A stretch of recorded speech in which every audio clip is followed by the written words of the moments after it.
8,000. The European Central Bank has decided to keep interest rates unchanged. ECB boss Christine Lagarde sending a message to the financial markets to lower their expectations for a quick rate cut.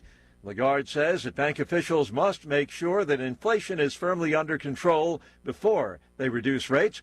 That's the reason the European Central Bank raised its key rate to a record 4% in the first place. The Turkish Central Bank has hiked its key interest rate by another 2.5 percentage points. The move is the latest in a series of rate increases aimed at fighting inflation. It reached almost 65% in December in Turkey. The bank today brought its benchmark rate to 45%. Turkish President Erdogan had been a long-time proponent of an unconventional economic theory that cutting interest rates would fight inflation. He changed his policy on that after he was reelected. Townhall.com. A popular Ford SUV, the subject of a recall. These are 2011 through 2019 Ford Explorers. Ford is recalling them because a trim piece can fly off.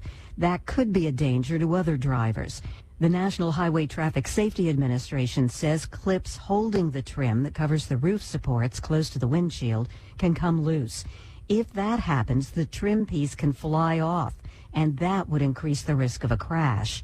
Ford expects only about 5% of the recalled Explorers would be affected by this problem. It says it's not aware of any crashes or injuries. I'm Rita Foley. The feds are clearing the way for grounded Boeing planes, the 737 MAX 9, to resume flying. The FAA has approved an inspection and maintenance process that the planes will have to go through first. After that, they will be allowed to carry passengers once again. More on these stories at townhall.com.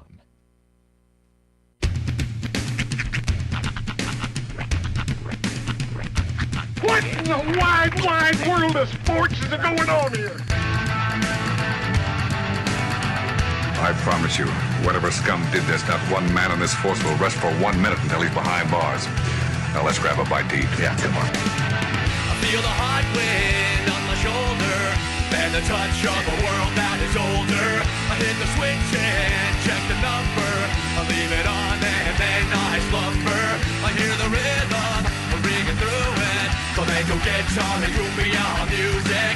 I hear the talking of the DJ. The devil listen, what does he say? I'm on a Mexican radio. I'm on a Mexican radio. Broadcasting live from high atop the J.P. White Building in downtown Roswell, New Mexico. It's Mornings with Mike Winters on 106.5 Roswell's Talk FM. Is that what I sound like when I talk? Now, here's your host, Mike Winters. And good morning, one and all. Welcome to Mornings with Mike Winters. I am he. That would be me, Mike Winters. Happy Thursday, everybody. 92%. Yeah. It's like right there. It's just there, yeah. Just on the other side of the finish line, man. Yeah. This thing has been a beast. This part has lingered, man. I had a doctor's appointment yesterday. Mm-hmm. Yeah, he checked everything out. He says all good. He goes, still a little raw there at the throat area, but he goes, yeah, everything else. They checked the lungs and everything is good. Just try lingered. to avoid talking a lot. Yeah. It's not like you'd have to do that for hours every day. Right. Yeah. So, but I went to the doctor, and I forgot to tell you, it was we're sitting there talking, and he goes, "So can I check your prostate?" I honestly think they have a punch card. Doctors, it's like if they do 10, they get a free sub sandwich. Right. I was like, why not, Doc? Let's go for it. So I did the old turn and cough and the how do you do to the knuckle. The question is, am I allowed to say no in this scenario? Right. I'm like, do I have a choice? That feels more like I'm going to check your prostate now. Yeah, I was kind of like, what if I say no? Doc, I mean, I understand the glove and the closed door policy, but why the Kenny G? No thanks, I did it myself the other day. Moon River. Using the whole fist, Doc. That is without a doubt, one of the funniest scenes in cinema. Yeah, that And movie, that line from Fletch where he's. I've watched like 3 different what happened to Chevy Chase retrospectives, and that scene is like paramount in every single one of them. Yeah, the 2 lines from the Fletch movie, and I believe they're both in the first one. Is that and when he falls asleep and he's dreaming he's playing for the Lakers. Oh yeah. Oh my gosh, that makes me laugh every time. That scene. So yeah, Kim goes, you should say buy me a drink first. That's what you just told me. Yeah, I'm kidding. Buy me a drink first, Doc. But yeah, so yeah, all good. But yeah, it's still just kind of lingering right there. But yeah, I was kind of like, oh, it's one of those visits. All right, let's do this. It's becoming a lot more frequent as you hit 50 and older. Yeah, it's. I know it's clinical and it's medical and everything's done for your health and all that. You know they enjoyed a little bit. I mean, I think maybe just I don't think just, he did. Not for like the gratification, but for just like the domination of it all. I don't think he did. Not him and specifically doctors in general. Yeah. I feel like it's like their like power move. You know. I don't know. I kind of think like they pay me a lot of money. This is why I get all this money for being a doctor. I think that's what's going on. The clip I always reference is the reason that doctors are paid as well as they are because they're trained and at any point in time can disimpact a bowel. Magic fingers. Because that's a rough gig right there. But I will tell you, yeah, I know it's all clinical. I know it's all that, but it hits you different when someone tells you put your elbows on the table. Do this and then right. It's like, all right, elbows on the table. I'm like, oh man, nothing ever starts good with elbows on the table. Just leave a little tip on my back, right. Doc. So just a couple of bucks for my services. Yeah. So, but yeah, all's good. It's just healing is what it is. But yeah, I was wondering why you were walking that way yesterday. Sorry. Like Mosey's back on in like he's John Wayne. I mean, like, my voice don't work. Drop your pants. What? No, we're focusing on this half. Right. But yeah, we're all good there. There's so many great responses to, can I give you a prostate exam? Sir, this is a Wendy's. Right. I mean, there are so many amazing responses to that. But, sometimes you just got to say yes and grin and bear it. It was a bit of humor in an otherwise an awkward situation there. So, but happy Thursday, everybody. Yes. Welcome to it. Gonna be 60 today. Dude, that fog this morning, and it's cleared up quite nicely, but that fog, it was like laid layer upon layer upon layer of ice on my car. I scraped for like 20 minutes and could barely get through it. Yeah, you were. I actually found it kind of pretty, some of the fog coming in. Oh, it was nice. When I was driving in this morning, they left the lights on at the Nimmy baseball field. Oh. So when I was driving down Main, they kind of had fog. the lights on there. And it was like something out of like the Michael Jackson Thriller video with the fog on the baseball field with the light is the way it was showing it. It had an ominous kind of that Scooby-Doo wispiness to it. Feel to it that was kind of cool. But it was just kind of neat. I'm driving like, oh, that's kind of neat. Fortunately, at the time of morning I'm driving through, it was like me and one other car out there. So it wasn't, it's not busy. But yeah, it was kind of neat. It was kind of neat. I was like, oh, that's a nice little pretty view. A little show for me. Yeah. Fortunately, Sean's going to get all mad because you brag about your garage, but I never worry about scraping because I have a garage. That's exactly up. I was going to say, I have a tip for you because here's what I did this morning. I got a big old cup, filled it with cold water. Cold water? Okay, Yes. See, I was thinking about hot water, but I'm like, that's going to crack my windshield. No, it can't be hot. I've seen too many TikTok videos of it was cracking from hot water on ice. Yeah, and then I turned on my car, let the wipers on low, run on low, and then I just sort of poured it over the windshield. The problem, though, is until the ice was gone. Once you clear that off, that's fine, but you've then now made a new layer of water to freeze onto your windshield. Well, that's what the turn the wipers car on and turn the defrost on. That's what the wipers are for. Oh, that's right. You don't have defrost. Yeah. So what I end up doing is finding a safe. Car not have defrost. I need to get it fixed. All right. It's a 2020. Finding it's in the car. Oh, I it just doesn't I work. just need to get it fixed. Oh, I thought it just didn't come with it. No, it's mine was finding a safe spot and scraping the new layer of ice that's formed off. While also keeping the window about yay far down so that my breath didn't fog up this half of the window and doing this thing while I'm driving. Yeah. It wasn't that cold It's a fun commute. where it instantly freezes once you pour it. Like there's a little bit of leeway for the wipers to wipe off the. I don't know. This one was thick though. The fog this morning the ice was super thick. So if you see a guy with his head sticking out the window like Ace Ventura driving. No, at the stoplight though, I did do one of these numbers, reach my hand out and try to clear the windshield. Right. Realizing I could only get to this part of my windshield and that helped nothing. I remember seeing one of those TikTok videos or whatever where the guy's wipers didn't work. Mm-hmm. So he created his own.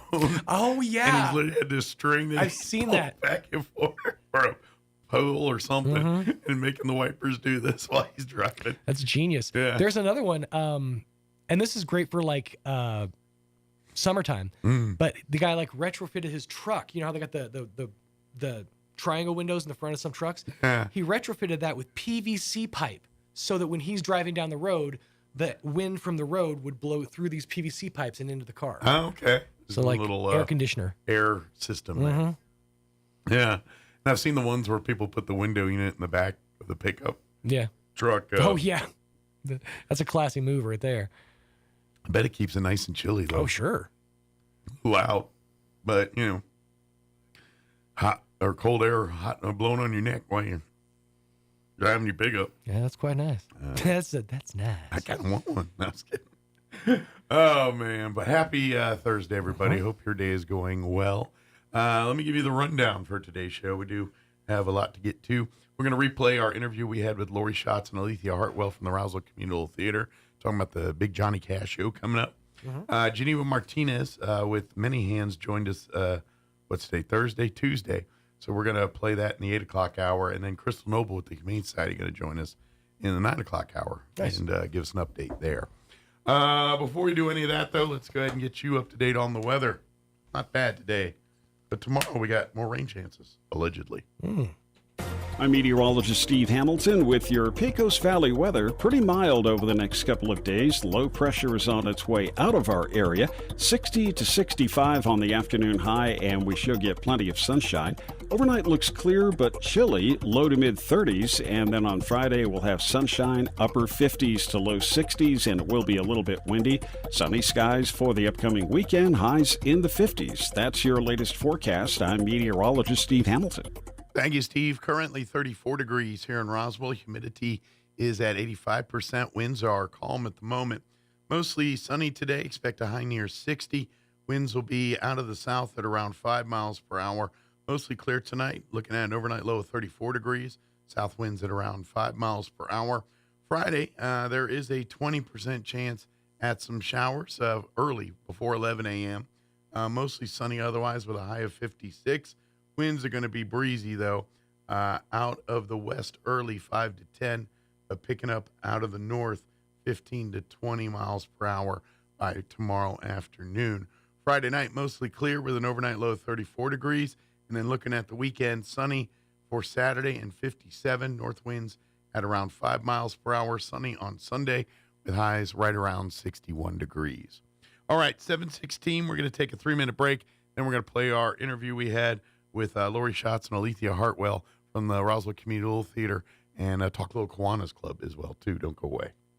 At the end of Jesus' life, he was hanging on the cross between two criminals. At first, both were hurling insults at him, but as time passed, one criminal came to realize just who Jesus was and asked him to remember him once he was in heaven. Jesus told the criminal that he would see him there. No matter where you are in your life, no matter what you've done, it is not too late to come to Christ and accept his never-ending grace that he offers. Because this criminal was being crucified, his crimes were deserving of death. Yet Jesus was willing to save him. He didn't have time to earn God's grace. Not that anyone can, but it was given to him anyway. The Bible says the Lord is not slow in keeping his promise, Instead, he's patient, not wanting anyone to perish, but everyone to come to repentance. Come visit us and learn about God's abundant grace that is always available to those who ask, no matter where or who you have been. He's waiting for you. Join us at the Country Club Road Church of Christ for worship at 10 a.m. on Sunday, located on the corner of Country Club and Washington in Roswell. Foot and ankle problems are often agonizing, but they don't have to be. At Artesia General Hospital, we're passionate about helping every patient return to optimal mobility with confidence and comfort. Our board-certified podiatrists, Dr. Jennifer Chow and Dr. Michael Krupa, provide a full spectrum of services ranging from routine foot care and pain relief to customized treatment plans and leading-edge surgeries. Visit artesiageneral.com/footcare to request your appointment today. Score a touchdown at your next tailgate with La Poblanita Party Tostadas. The perfect chip with the most satisfying crunch in the game. Flavored just right with El Charro's signature seasoning, it's the dippable chip that bites back. Make game night a winner with the chips everybody talks about. The chips that make bland salsas better and good salsas great. Snag a bag of La Poblanita Party Tostadas at your local grocery stores all over southeastern New Mexico. And get the party started with La Poblanita Party Tostadas by El Charro. They're all that and a bag of chips. Attention Roswell, Carlsbad, Artesia, and surrounding areas. Roswell Tire and Appliance has what you're looking for with a great selection of refrigerators, freezers, washers and dryers, and ranges, and they can prepare your appliance as well with many models in stock and on sale. You can own it today. RTA services after the sale with repair, warranty, and delivery to Roswell and surrounding areas. Save big on a selection of scratch and dent appliances too, plus a great selection of tires and a team of people to help you when you need it most. Roswell Tire and Appliance, 101 South Main in downtown Roswell. What's the buzz all about? The Honey Depot, Artesia's little store with a whole lot more. You'll find an unbelievable selection of one-of-a-kind gifts and decor. Everything from candles to soaps, books and Bible study journals, home decor, local honey, seasonings, candies, and more. Not to mention a staff that's sweeter than honey. So buzz on in.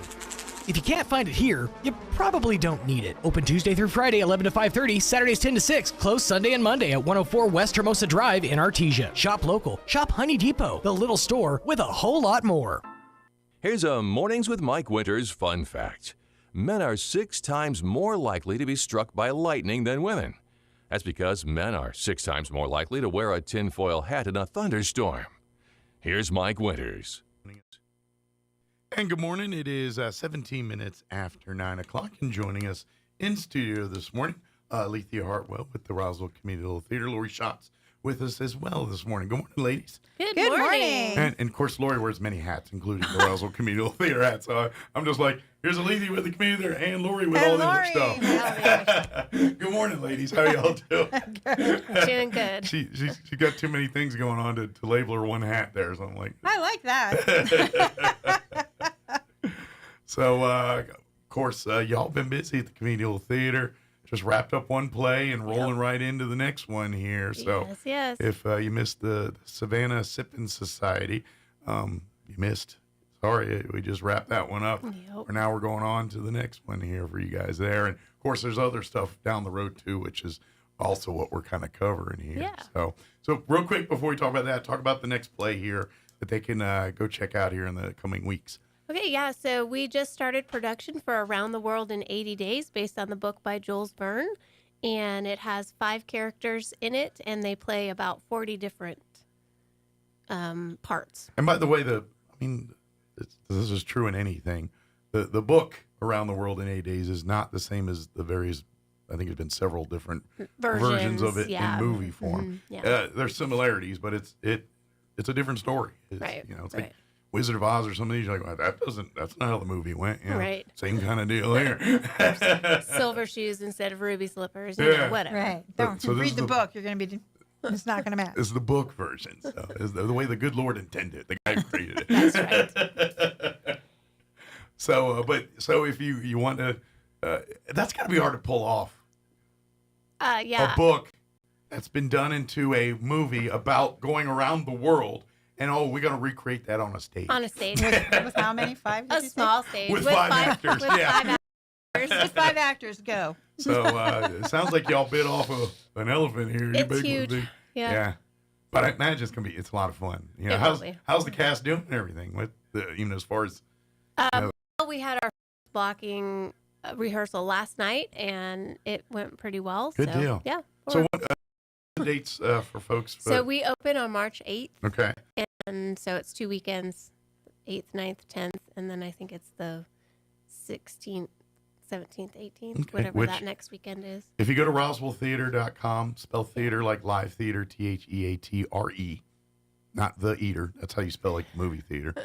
And then you go there and you can get tickets right now for it, and kind of nose around and see all the other stuff that's going on, the other events, your Mission Improbables, going what's up to date with Kids Arts Program, all the other things that go on. You have a at the paint party coming up, don't you? Or We do have a paint party at, I think it's the 28th of January, whatever the last Saturday in January is. Cool. Is that paint party? Yeah. Good deal. And it's you're actually doing a paint party. It's not like because I could see a move that you guys be like, our paint party is our we got to get Saint for around the world in 8 days.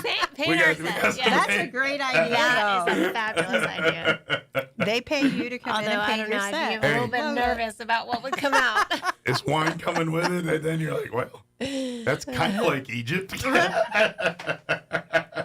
But anyway, but yeah, if you, and again, you know, come for the painting, stay for the social, and make some friends and do all that kind of stuff too. But good stuff. You can get tickets online. And then, of course, now that Around the World in 80 Days, we got till March here, but there always usually is an immersive dinner and things leading up to it.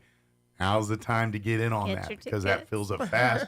Or when we get a week or two out from this and you're like, can I go? And usually it's no, because there's only so many tables on the stage. Small, and so it feels fast. But now's the time to say, hey, how do you get that immersive dinner for the Around the World in 80 Days? So be that person right now if you want to get on that. You guys partner with local restaurants each and every time. I know Pepper's, Sarah's, amongst others, have been partners with you on these various plays. Yeah. So it's always a great meal and a great time. So, and it's a little insight on because the cast serves you and they serve you in character. Right. So you get a little, and the idea is you see it before, or you eat before you see the play.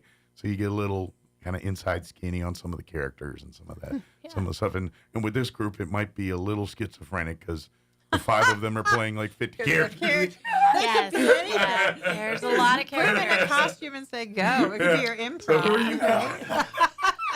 Yeah, so it might get a little, but that'll add to the fun. So, absolutely. But in the meantime, we do have some other stuff here that's coming up, particularly if you're a fan of the Man in Black. Right. Yes. We have a Johnny Cash show coming up, a tribute to Johnny Cash. Scott Monroe, professional actor. He's actually on the road right now with $1 Million Quartet, national tour, playing Johnny Cash. And he's doing it right after our show as well. I think I bounced that onto your Facebook page. So he thinks he's Johnny Cash, so that's good. And he's wrote several different shows about Johnny Cash, and we are doing the intimate portrait of Johnny Cash. So he'll tell stories that maybe you haven't heard before, seeing all of your favorites along with some things that you might not have heard before. Sure. He's done great research on it. He does have a show with June. He does have a show with the band, but we're doing just the one-man show. Well, and so much of Johnny Cash's life is part of his music. Is in the public. You know what I mean? Mm-hmm. You know, we know the on-stage stuff. We know off-stage stuff.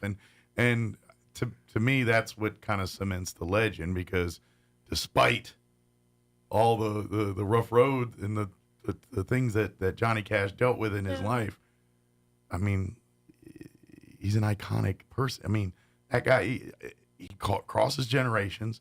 20-year-olds and 200-year-olds are like, I know who Johnny Cash is. Right. You know, he crosses genres, and it's just neat to see a person that can be that timeless.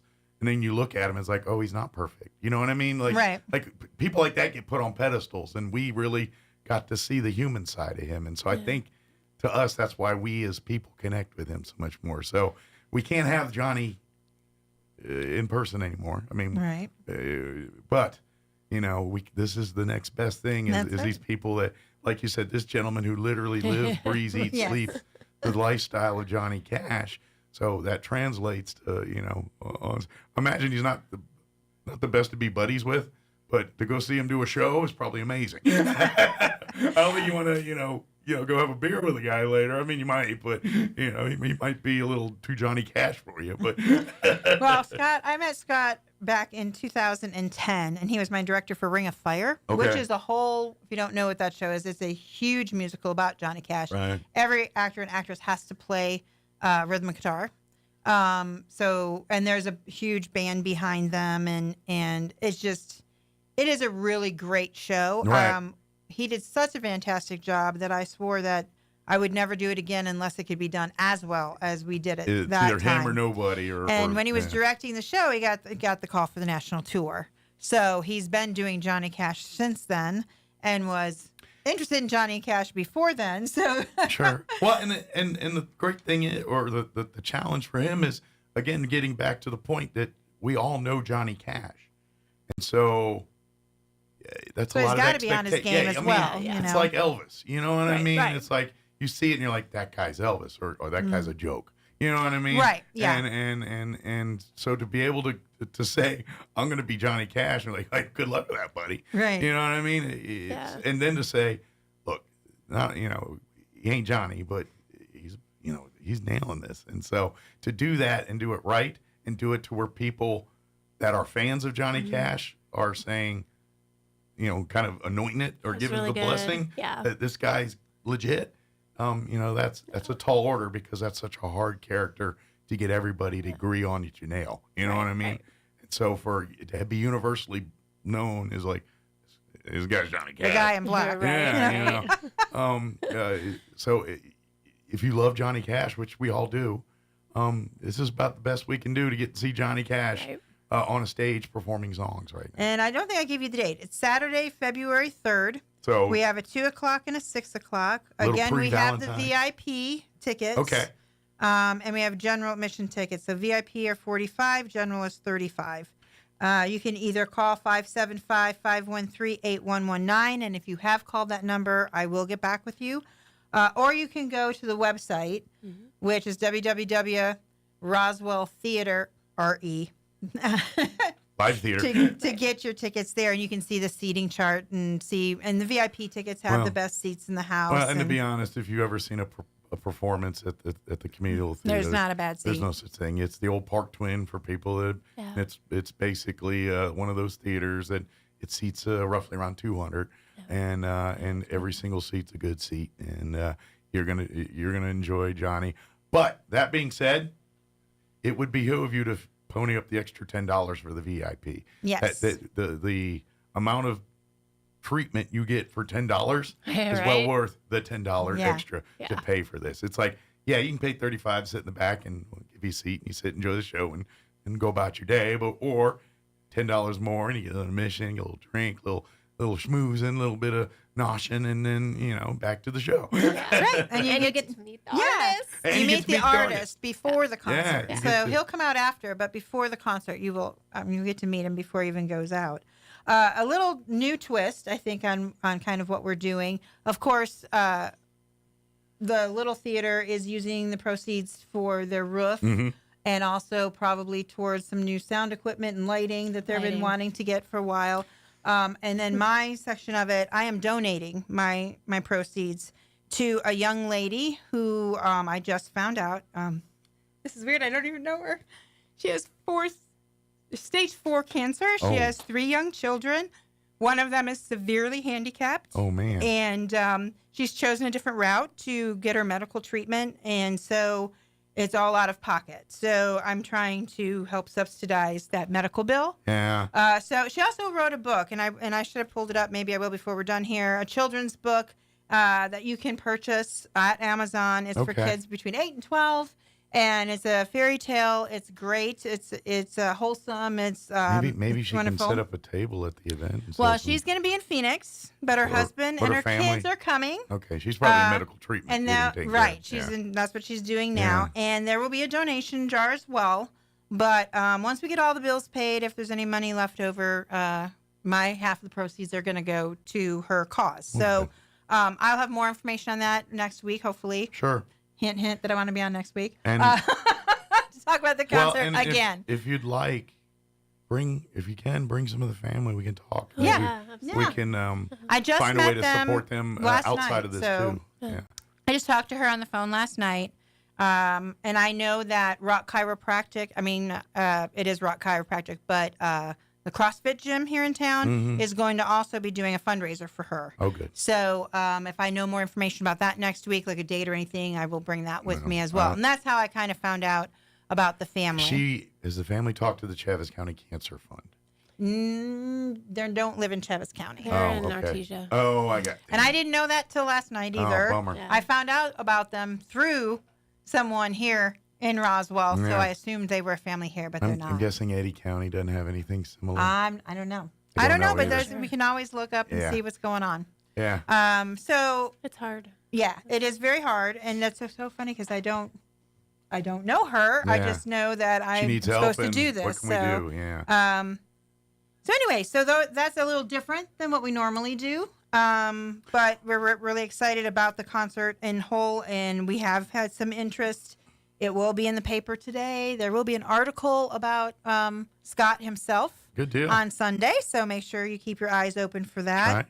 Right. And again, you can call the phone number, which is 513-8119, or go to the website to get tickets. Either way. Yeah, absolutely. It's going to be a great show. Yeah. It's going to be a lot of fun. Get the VIP. Take your date. Pony up the end of the I gotta find a date. Yeah, find a date. I gotta find a date.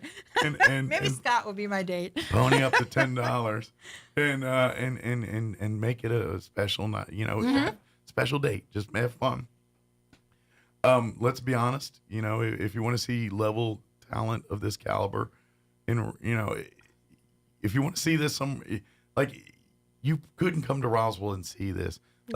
You would have to go to Albuquerque and pay probably 3 times the amount to see something of this nature. Yeah. So it's here. It's in your backyard, and you're helping a great organization by coming out and watching a great show. Yep. Noshing on some munchies and some wine. That's my favorite part. And just having a good time. That is and maybe and like we said, maybe we can get some of this money to help this family too, so we can help them focus on her recovery instead of paying the bills. Right. And so get you tickets. And I know this is something that the community little theater, since the over the last years that you guys have taken over that facility, it's been a great blessing, but it is a huge labor of love. Yeah. It is a building that was already old. Huge undertaking. It's an old movie theater. Yeah. And quite frankly, when a movie theater's about to close down, they don't invest a lot of money in the upkeep of it. So guess who got that bill was you guys. And so the roof is just one of many of those things that have been a long time getting money coming for. I know you guys have been raising money for years to get this roof, and we're right there where the roof's getting replaced and all that, but still, the bills come due. Bills come due here. And we haven't had a concert in a while, so it's been over a year that we've had a concert. A full, be a big outside of the community theater. And the last two the last two that I did, one of them was not with the Little Theater. It was for Kiwanis at the Anderson, but they both were award-winning here in Roswell. They got voted the best concerts around. So come out and see at a really reasonable price. Right. Absolutely. A professional artist that travels the United States, doing Johnny Cash in different venues and different shows, and be able to support local theater right here in town. And you might even find yourself that you want to be more than just a person that comes and watches the shows, right? Absolutely, you can come and paint the set. We're going to make it full circle right back to drinking wine and painting the set. Always looking for volunteers to become a part of the community. We'll be there Saturday at 10. If you're interested. You're going to need a bigger brush.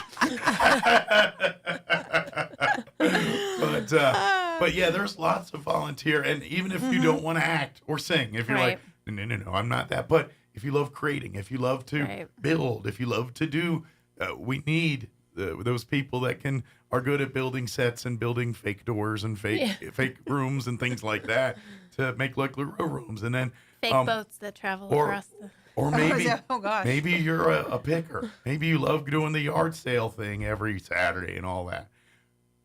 Pick for the communal theater. Donate Get the those prop items. list and go. You're constantly doing period pieces there. So, old furniture, old clothing. And by old, I mean still in good shape, but just vintage, doesn't look like it was 40 years old. It just was made 40 years old, stuff like that. So when they do the plays and they do Steel Magnolias or something like that, that's a period piece. It doesn't look like someone from 2024 talking about something in the 1950s. It just, it doesn't look Well, right. I know I've drug around 24 bins of costumes since I left Indiana. And I've told them when I move from New Mexico, this will be my donation. There's 32 Santa hats. I don't know what you'd want them for, but just so you know, so you can plan something. There is a play called Santa coming up, and we need 30 Santa hats. You need Santa hats, I'm your gal. but so if that's your kind of thing, that's a great way to support. If you are good at other skill sets like accounting or legal, or like that's your profession, those services to serve on the board or to serve in an advisory capacity, for because guess or what? come and usher, Yeah. sell some candy, Or do some ticket sales, show so you night. don't have to be creative to help out.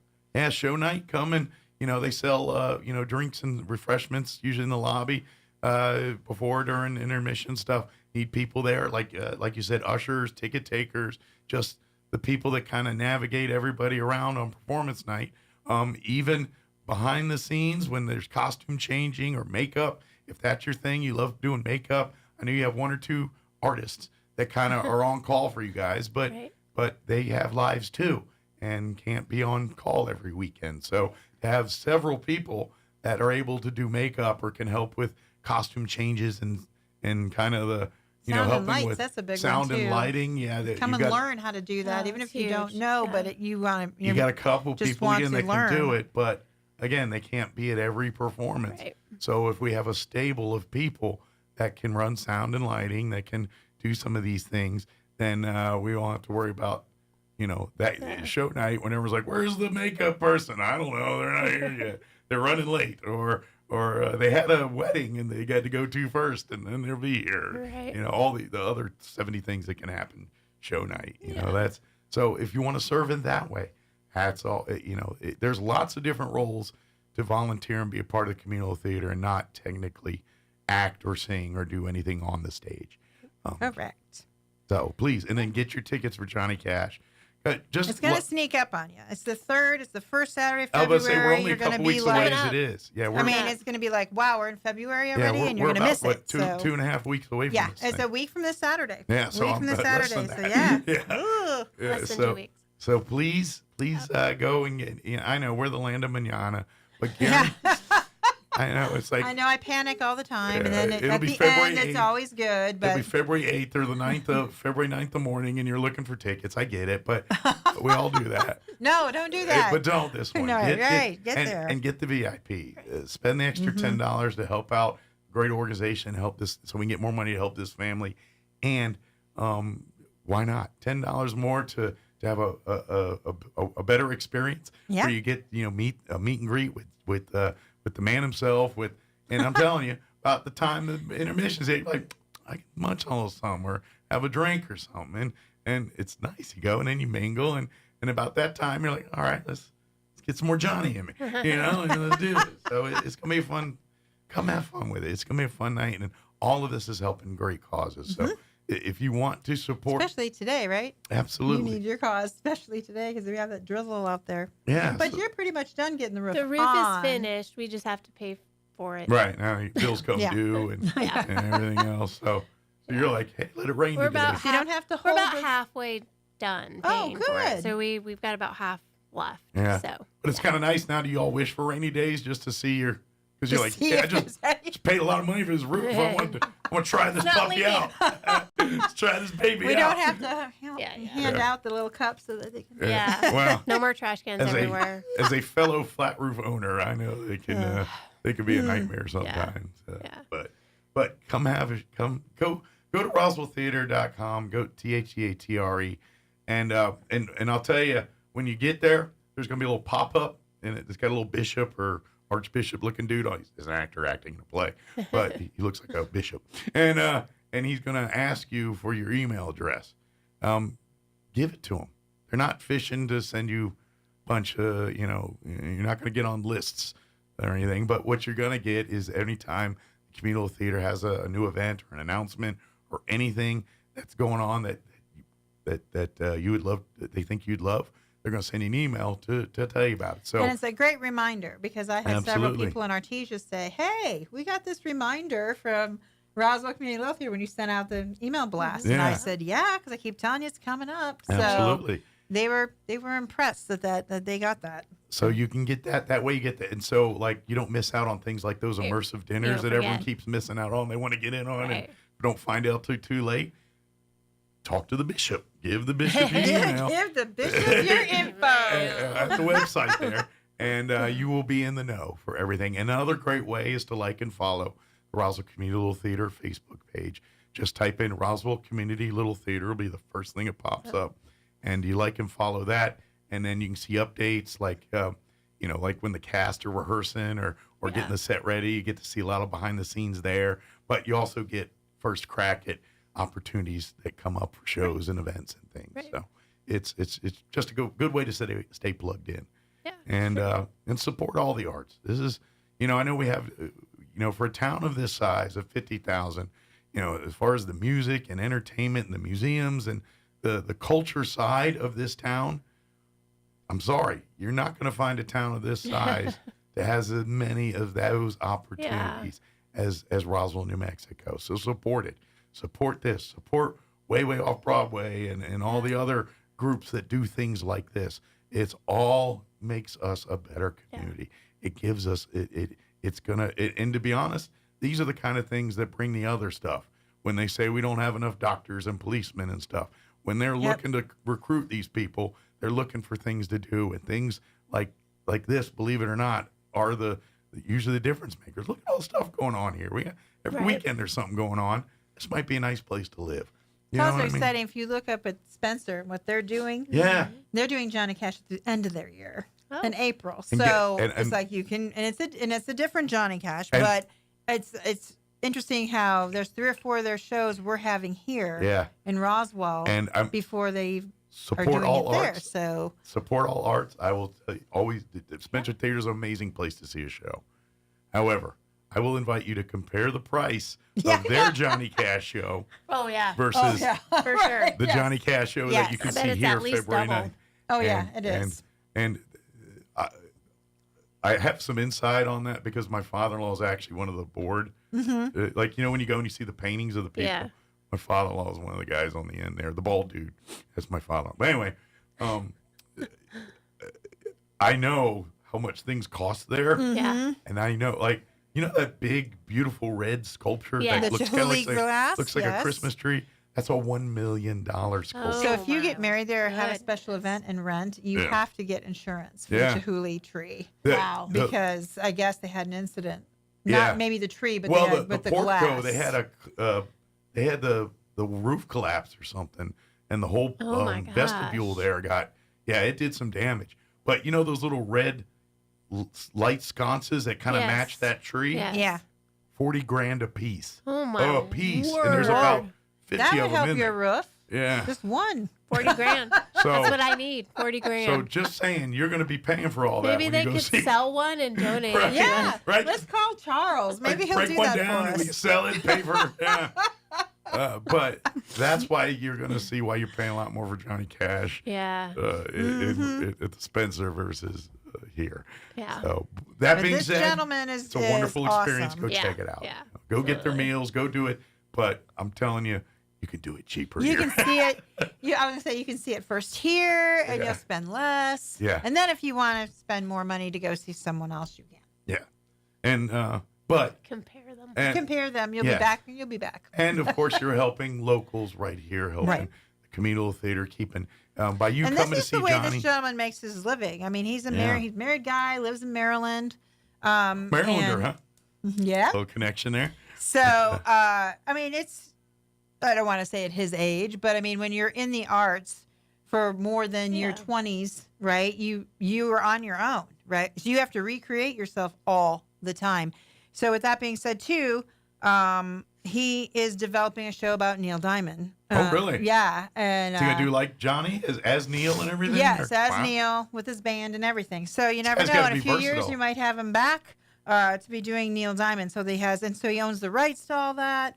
And it's really it's fun for me to look back on someone I've known for over 20 years and see that they're still in the industry and they're still moving forward. They're still being creative and recreating themselves. Absolutely. And figuring it out. Because unlike regular real jobs that Geppetto is finding out about, no one offers him a 401k. No one's offering him health care. No one's off. He's on his own He's to doing it himself. Right, to figure it out and get it done. And he may be in the union to get part of that, but it's very expensive. Yeah. So I'm super proud of the fact that he stuck to his guns and has been doing this across the country. He's coming from Arizona, from Maryland, and then he's going to do $1 Million Quartet back on the East Coast like 4 days after he leaves us. So hope he's taking advantage of his frequent flyer miles there. I know, right? Get some free rewards. Lots of rewards. Yeah. Although now that you say that, and I know this is a faux pas, and please don't do this, but I so want to. Uh-oh. If you get the meet and greet pass, it's, the $45 and do all that, I kind of want to hear him do a little Neil. I ain't gonna lie. He might. But I imagine he's in Johnny's zone, and he's going to be totally Johnny. That is true. And he is. I mean, he very much is like he thinks he's Johnny Cash, so he may not.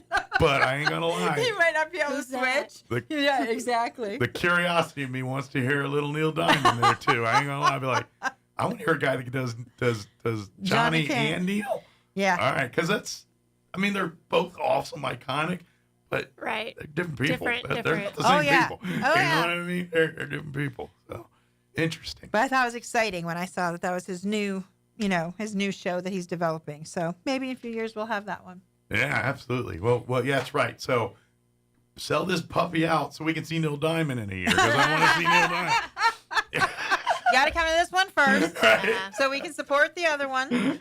So, like Johnny or not, you're coming. Because it's just polar opposite performances. Yeah. I mean, Johnny's that chill. Like, he's cool no matter what. Right. There could be explosions. There's cool Johnny just doing Johnny. Neil Diamond's like, over there, yeah. He's power. So I know he vocally can do both. So we'll see. I mean, I know Johnny Cash. I mean, that's his heart is Johnny Cash. Yeah, so. By the time you leave a Neil Diamond concert, you're ready to run through a wall because you're all like amped up. You know what I mean?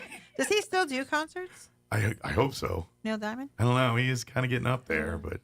I don't know. Maybe he hangs out in Vegas doing shows. Oh, maybe. That'd be a good place. I mean, he could fill a room no matter where he goes. Yeah. I mean, come on. As long as his health's with him. I have to do, what is it, Sweet Caroline? And everyone does what? Yeah. The man does a song and you're cheering. You can't, there's nobody not happy Right. when Neil Diamond comes on. It just doesn't happen. And if you are, it's because you got some mental health problems and you need to talk to somebody.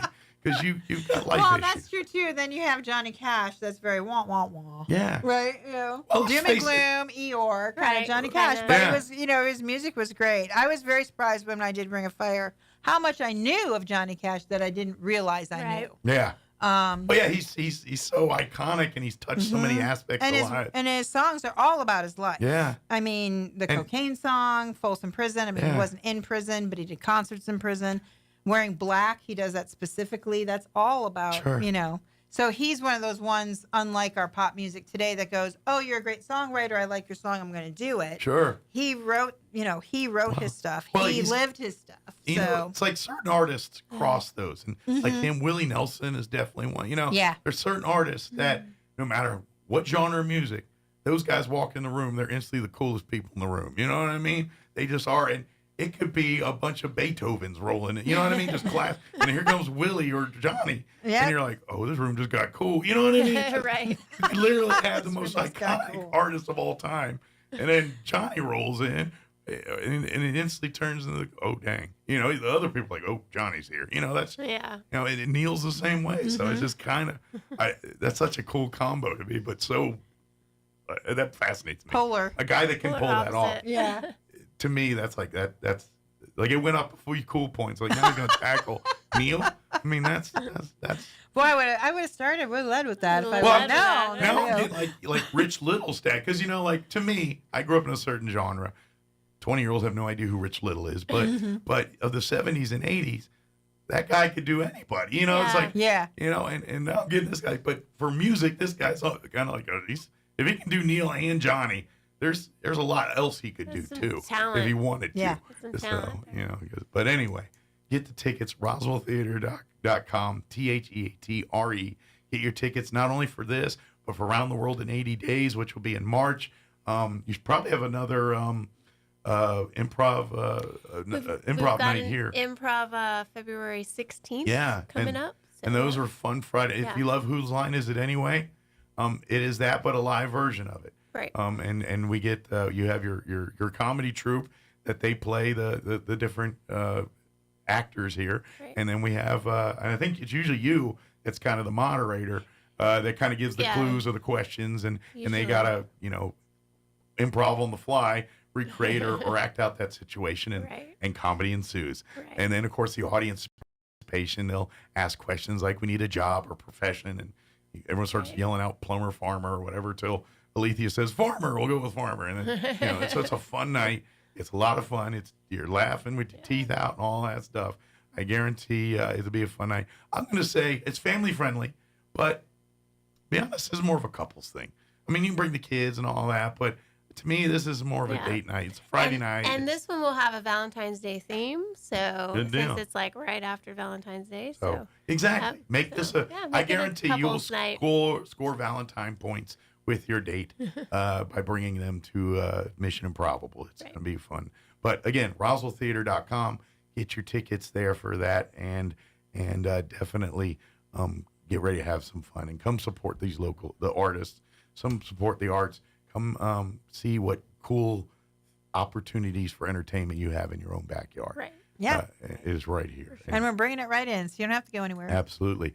While I got you, anything for Desert Willow or Kiwanis that we want to put on people's radar? Desert Willow's doing a cleanup on February 3rd as well, if you want to drive to Carlsbad and go to their location. We actually, last year, broke records of how many wildlife that we helped.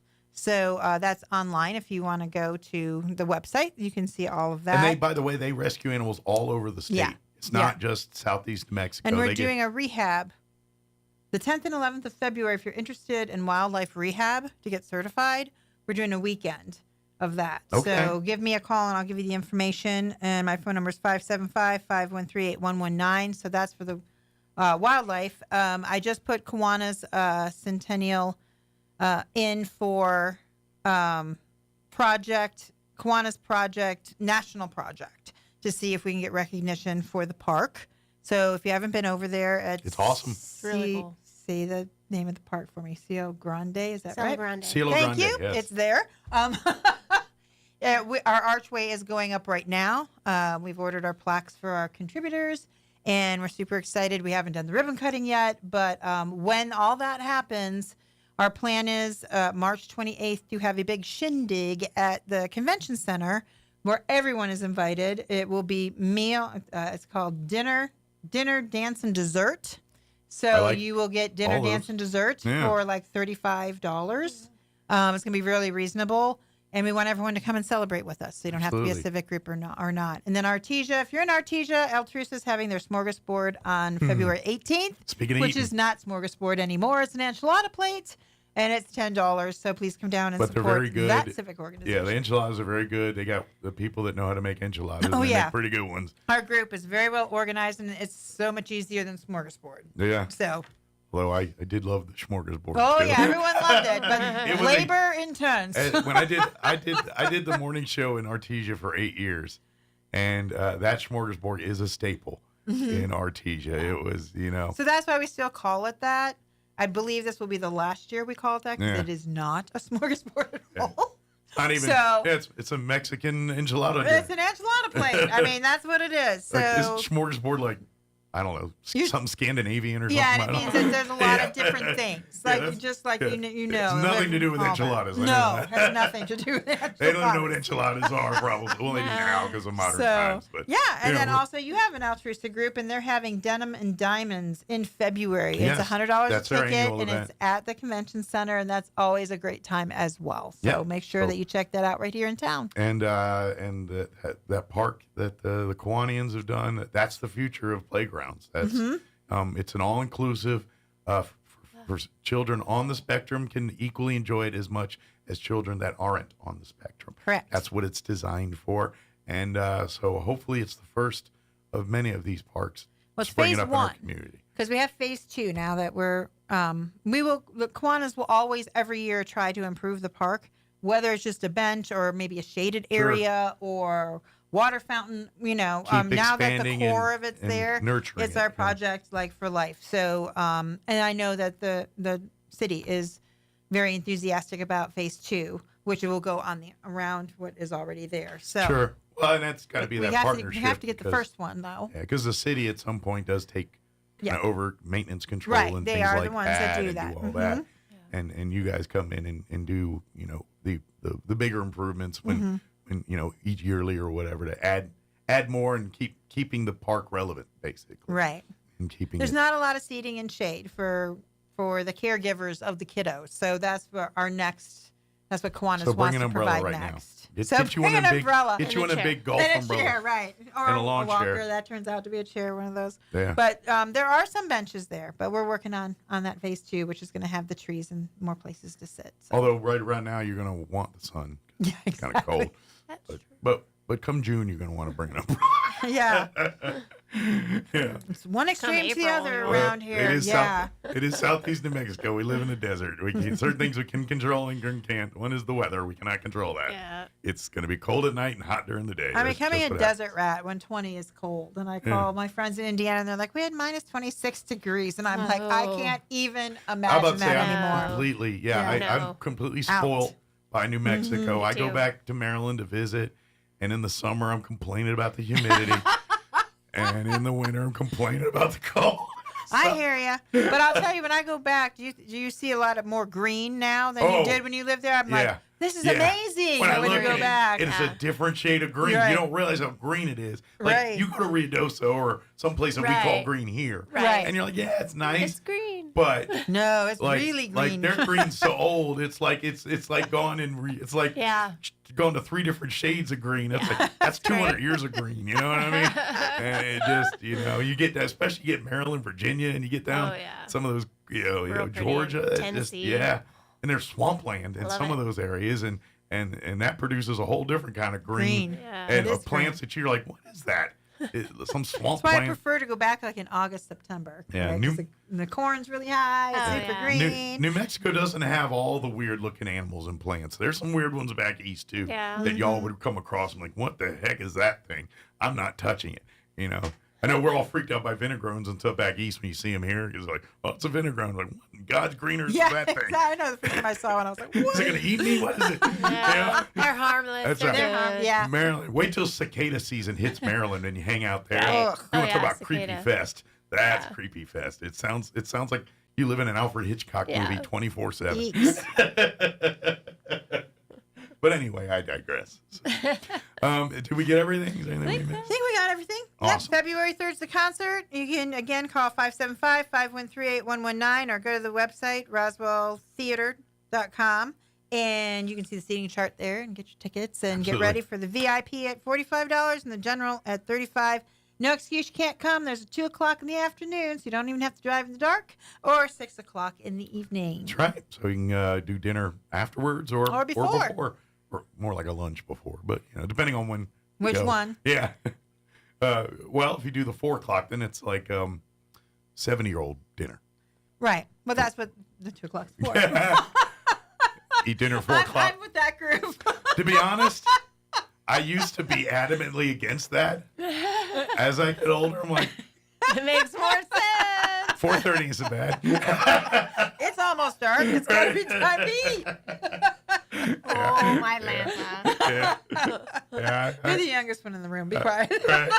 I'm also a night owl. Like, I stay up till like 1 o'clock at night. Give it a few years. You're gonna be like, no, I can't. It's 6 p.m. It's getting dark. I turn into a pumpkin man. I'm out. I'm only laughing because that's me. Yeah, completely. Is it late now? I can go to bed. Can I go to bed now? The sun's down. Yeah, I'm glad I do a morning show. Go 7 o'clock at night. I'm done with everybody. I'm like, Oh, that's funny. Thank you guys. Thank You're welcome. See you next time. See you next week.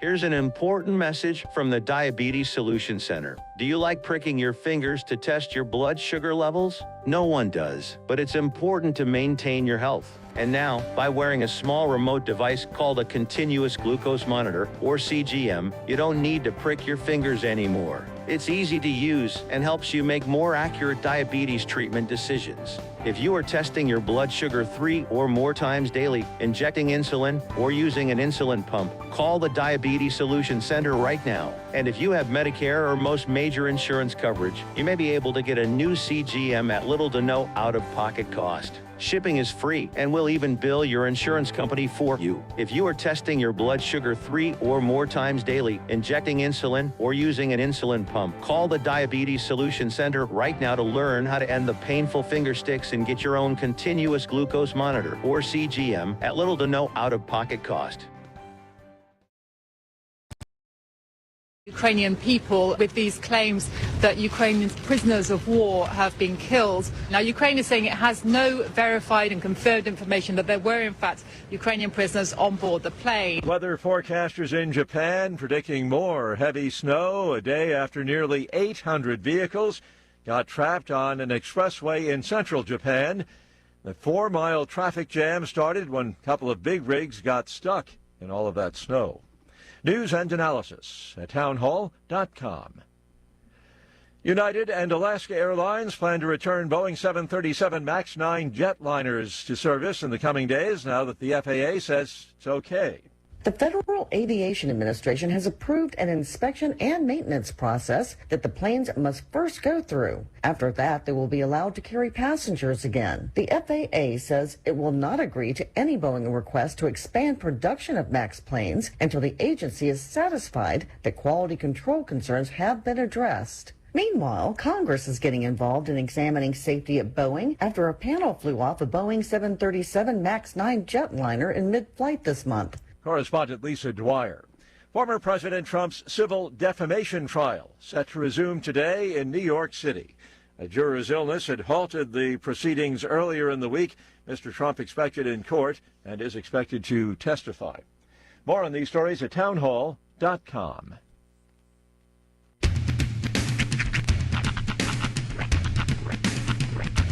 What in the wide, wide world of sports is going on here? I promise you, whatever scum did this, not one man in this force will rest for 1 minute until he's behind bars. Now let's grab a bite to eat. Yeah, come on. I feel the hot wind on my shoulder and the touch of a world that is older. I hit the switch and check the number. I leave it on and then I slumber. I hear the rhythm ringing through it. Flamenco guitar and cumbia music. I hear the talking of the DJ. The travel and what does he say? I'm on a Mexican radio. I'm on a Mexican radio. Broadcasting live from high atop the J.P. White Building in downtown Roswell, New Mexico. It's Mornings with Mike Winters on 106.5 Roswell's Talk FM. Is that what I sound like when I talk? Now, here's your host, Mike Winters.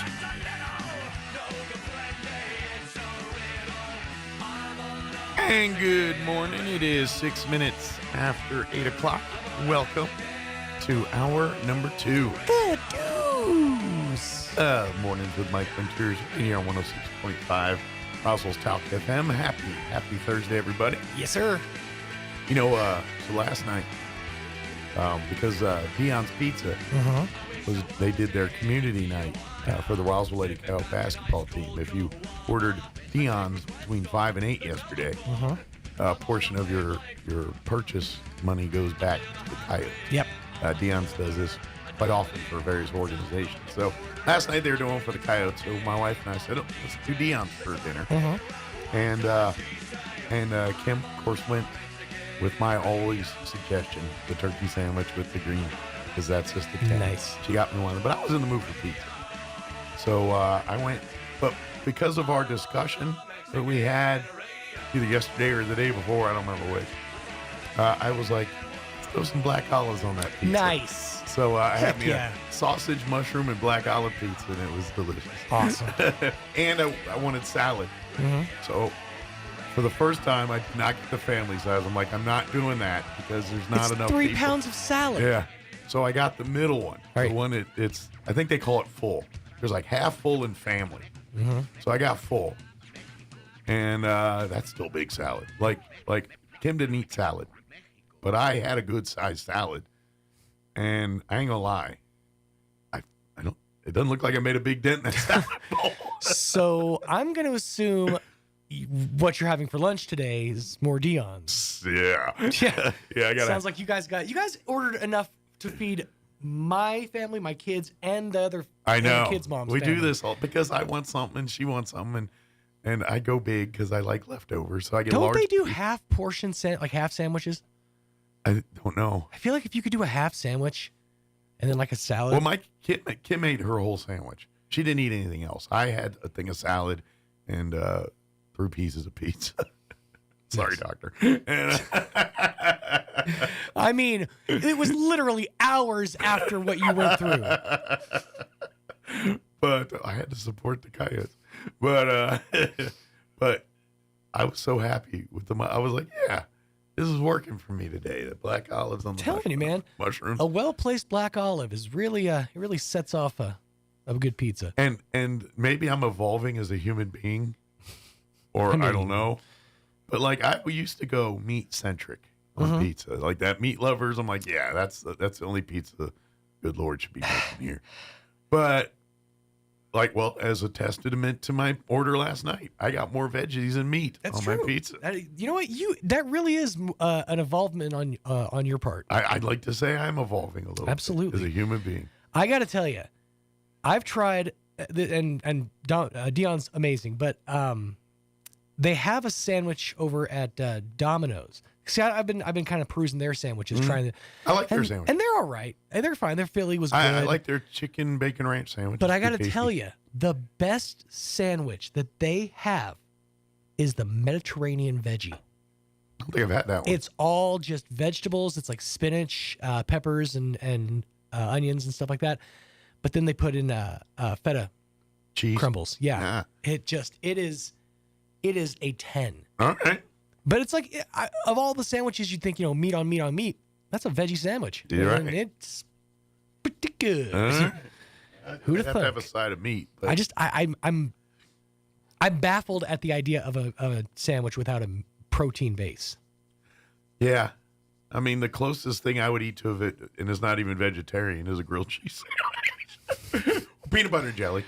Dude. Peanut butter and jelly. I got to tell you that's official. I got to tell you what I've been doing lately is grilled peanut butter and jelly sandwiches. I see that as being all right. Dude, it's not just it is a 10. It's like fantastic. All right. Yeah, maybe.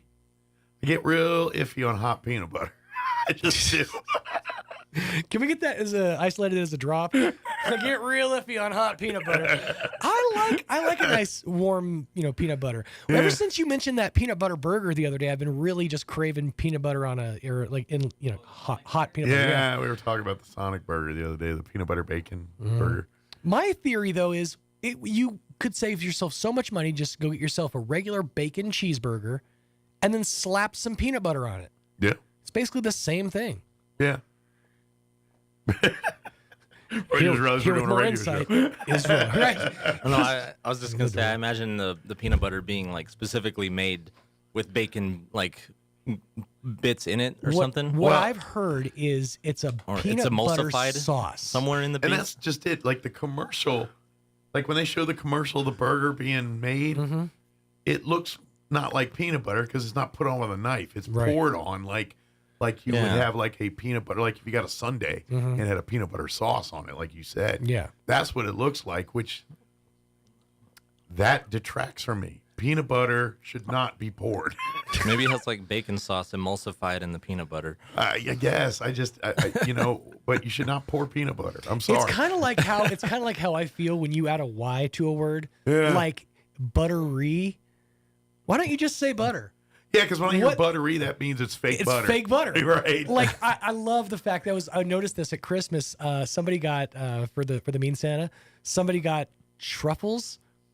But they weren't chocolate truffles; they were chocolatey truffles. And I didn't point that out to anybody. I'm like, those are chocolatey truffles.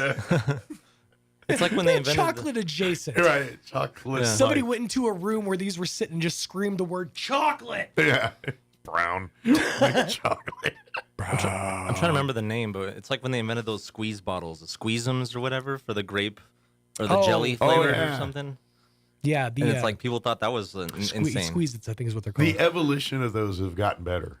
By the way, like I think the first real amalgamation of those were the Goobers. And I was just gonna say, I don't even know if those are around anymore. Yes, they're. No, Goobers? you can still get Goobers. I've seen them on the Here's shelf. the thing, Goobers is like the first example of just because American doesn't mean the Ameri should. Yeah. Because you think it would work. It does not. But the combination, it makes both things worse. Well, and if I'm gonna make me a peanut butter and jelly sandwich, I have a certain jelly to peanut butter ratio that I like. Same. And the Goobers is not it. It's not even close. I don't like to eat a peanut butter and jelly sandwich unless half of it falls out at the bottom when I'm trying to eat the bad boy. But see, that's where you build a structurally sound PB&J. You got to build a peanut butter barrier. The jelly to always escapes. trap the jelly in the bowl. The jelly in the always middle. escapes. Don't they have like squeeze bottles where they kind of like toothpaste the peanut butter and jelly and together? Yeah, and it's gross. And but if you get just like the Mentadent of peanut butter and jelly. Yeah, exactly. It looks like Aquafresh. But which yes, I used to get Aquafresh in my younger days when I was single and bought toothpaste. Do you know my wife does it now? But it's not on the shelf anymore. I went looking for it. I went looking for it the other day. Really? Specifically the one with the star. Like I went looking for it. I could not find it. When I was finally on my own and had to buy such things, like laundry soap and toilet paper and things like that. Now I'm married, so I don't pick it anymore. It just my wife's very Charmin, Viva. She don't steer. But anyway, okay, you're the Charmin people. All right. I'm just telling you. It's so funny how people and I'm kind of the same way, but people pick a toilet paper brand and they die on that hill. Yeah, but that's us. You'll not see a Quilted Northern or I'm an Angel Soft man myself. No, we Charmin. But I'll tell you, in a pinch, I'll go with a Big Lots generic variety. My wife will not. No. For me, it has to say like tough or ultra tough on it or something. My wife, it's either the blue Charmin or the red Charmin. 7-ply. Yeah. It's either blue Charmin or red Charmin, and I don't know the difference between the blue Charmin and the red. The red Charmin, one's tough. The blue one's soft. Is it? I don't know. And now they Charmin. have that new revolutionary tear design in the Charmin. Oh yeah, I've noticed that. It's like, okay, so wait, we've run into a wall in toilet paper technology, so now we're going to work on how we tear it. Well, in all fairness. Okay, go ahead and extol the glories of a smoother tear. As a man who's been Charmin for 20 years. Charmin. I like that. It's a better tear. Okay. It's not. It's now, better. I've had more tear on the sheets, Michael, with the ripple than not tear on the sheets. Michael, your grandfather right now is turning. I just want you to know, because here's what any man in a bathroom should do with their toilet paper. They pull, and then whoop, a good tear. Put a little shoulder into it. You don't need a smoother tear. You're going for volume here. Yeah, but what happens there is it rolls out a little more. I know. A little. I've had that sucker get on. I've done that. And next thing you know, not down. Across. What are you, a savage? Yeah, of course. If you pull a roll, it's gonna roll. You can take this out of context. I pulled it to the side, and it ripped all but like that much of it, and that little part hangs on, and you gotta be ninja about it. You gotta get to your level of toilet paper, grab the part where you're gonna tear, and then just give it a good good solid rip. No, I'm a sheet counter. I'm like 3 sheet, and then rip. Even number of sheets. Well, I do use a number of sheets, but I not an odd number. I but go an in even waves. Okay. That being said, wave 1 gets like 3 or 4 sheets. Wave 2 gets a little less, and then by the 3rd wave, we're done.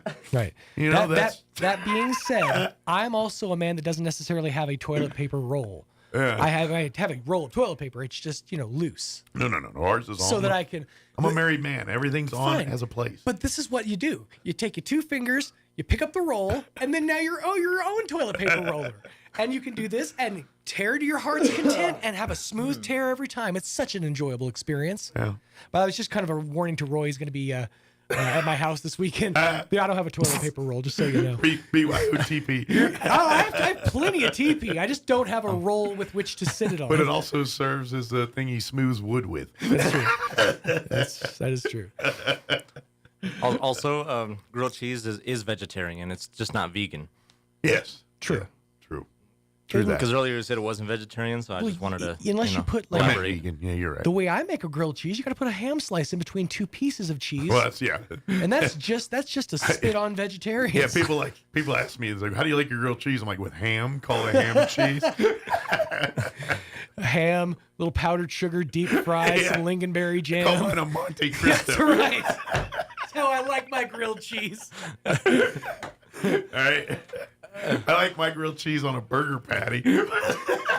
It's a B12 grilled cheese. Hey, I'm weird like this, but if someone says burger or patty melt and puts them next to each other, I'm going to go patty melt 8 out of 10 times. Oh, yeah, 100%. So that being said. Patty melt usually has the toast, the thick toast applied to it, which I'm not a fan of. Yeah. I'm not a fan of the Texas toast.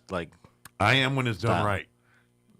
Like Sonic's chicken crisper sandwich. It's under local favorites. If you look there, I tend to order things. And they have the Chicken Club Toaster, which is their chicken sandwich with the bacon and cheese, but it's on Texas toast. Yeah. And that's, to me, tastes better than their regular chicken sandwich. Even I know it's the same chicken patty.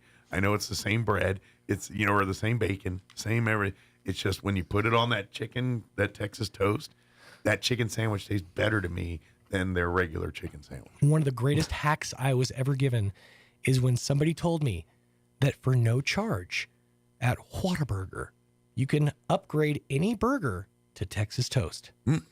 Yep. And you can also add grilled onions for no charge, too. You can really literally make a patty melt out of any burger. Interesting. Mm-hmm. Something to keep in mind. Fat boy dream.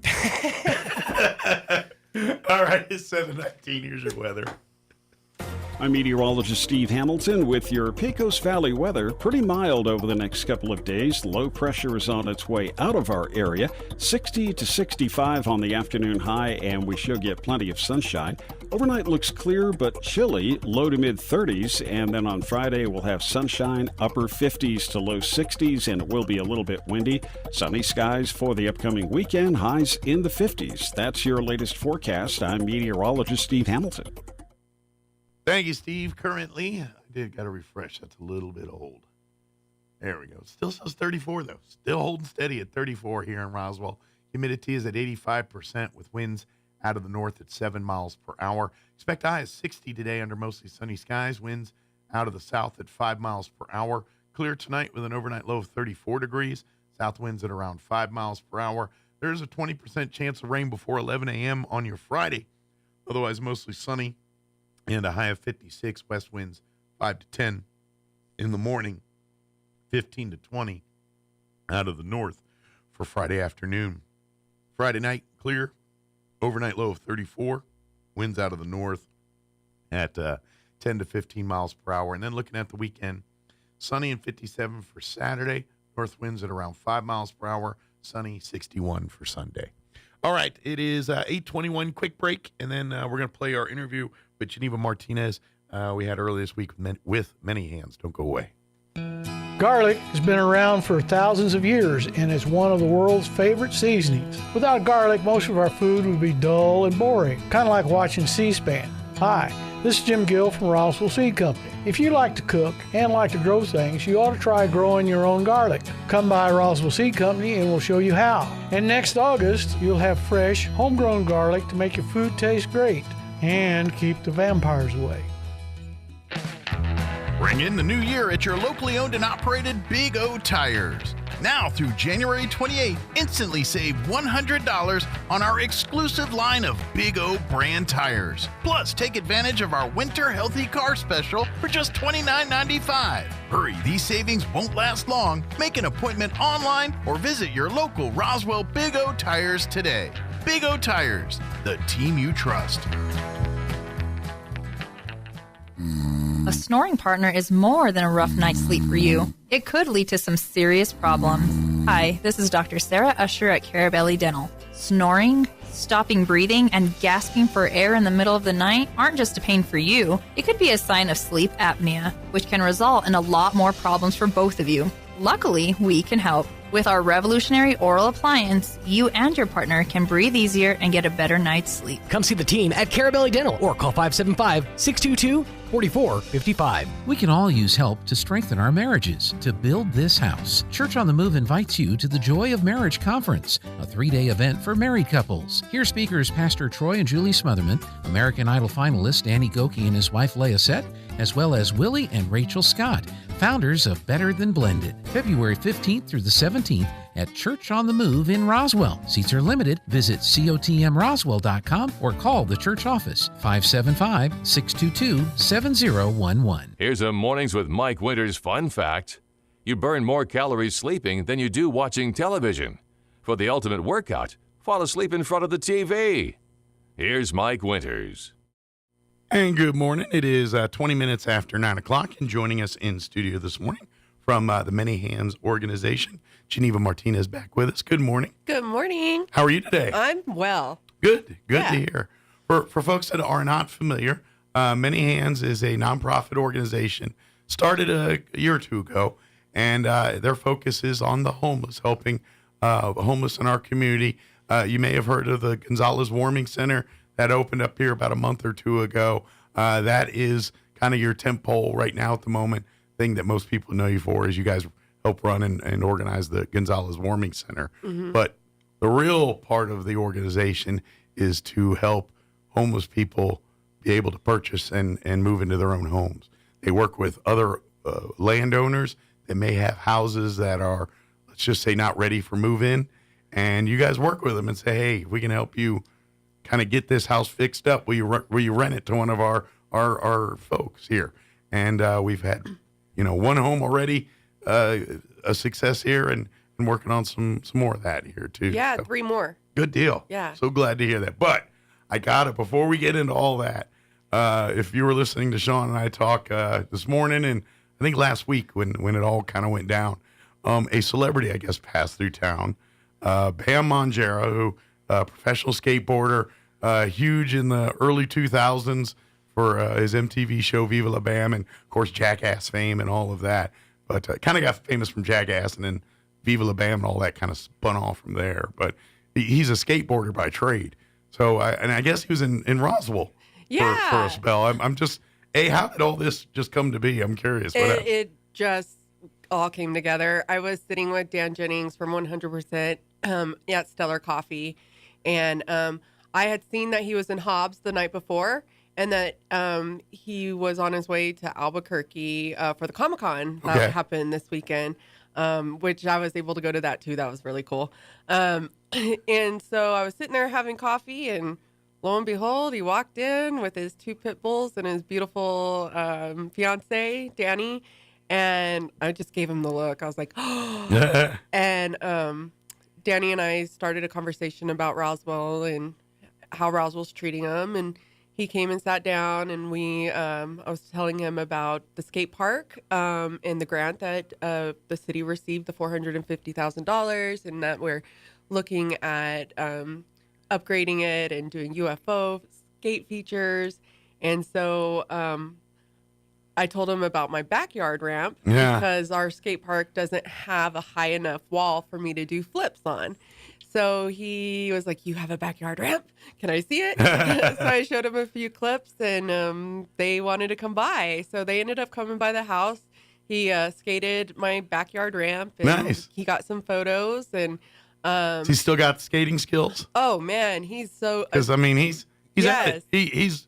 He's lived hard, and to be honest, I'm glad he's doing better. Yeah. Because for a while there, I thought, the grips of mental health was going to get him, and because he's had a lot of loss in his life, and he's had it. Fame has not been all kind to him, and Right. so it's glad to see that he's doing healthy, well with himself. Yeah, I read an article, and it was exactly what he, because I ended up spending about 3 days off and on getting to see them. Yeah. We skated the ditches in Albuquerque, but he had said that he's on this path of, routine, which is like getting up, walking his dogs, Hey, he screams like a exercising. guy that needs a regiment. If you give him on a regiment, he'll be all right. It's when he's left to his own devices that I think trouble starts. Yeah. So I mean, I'm like, well, he's not that crazy. Come on. But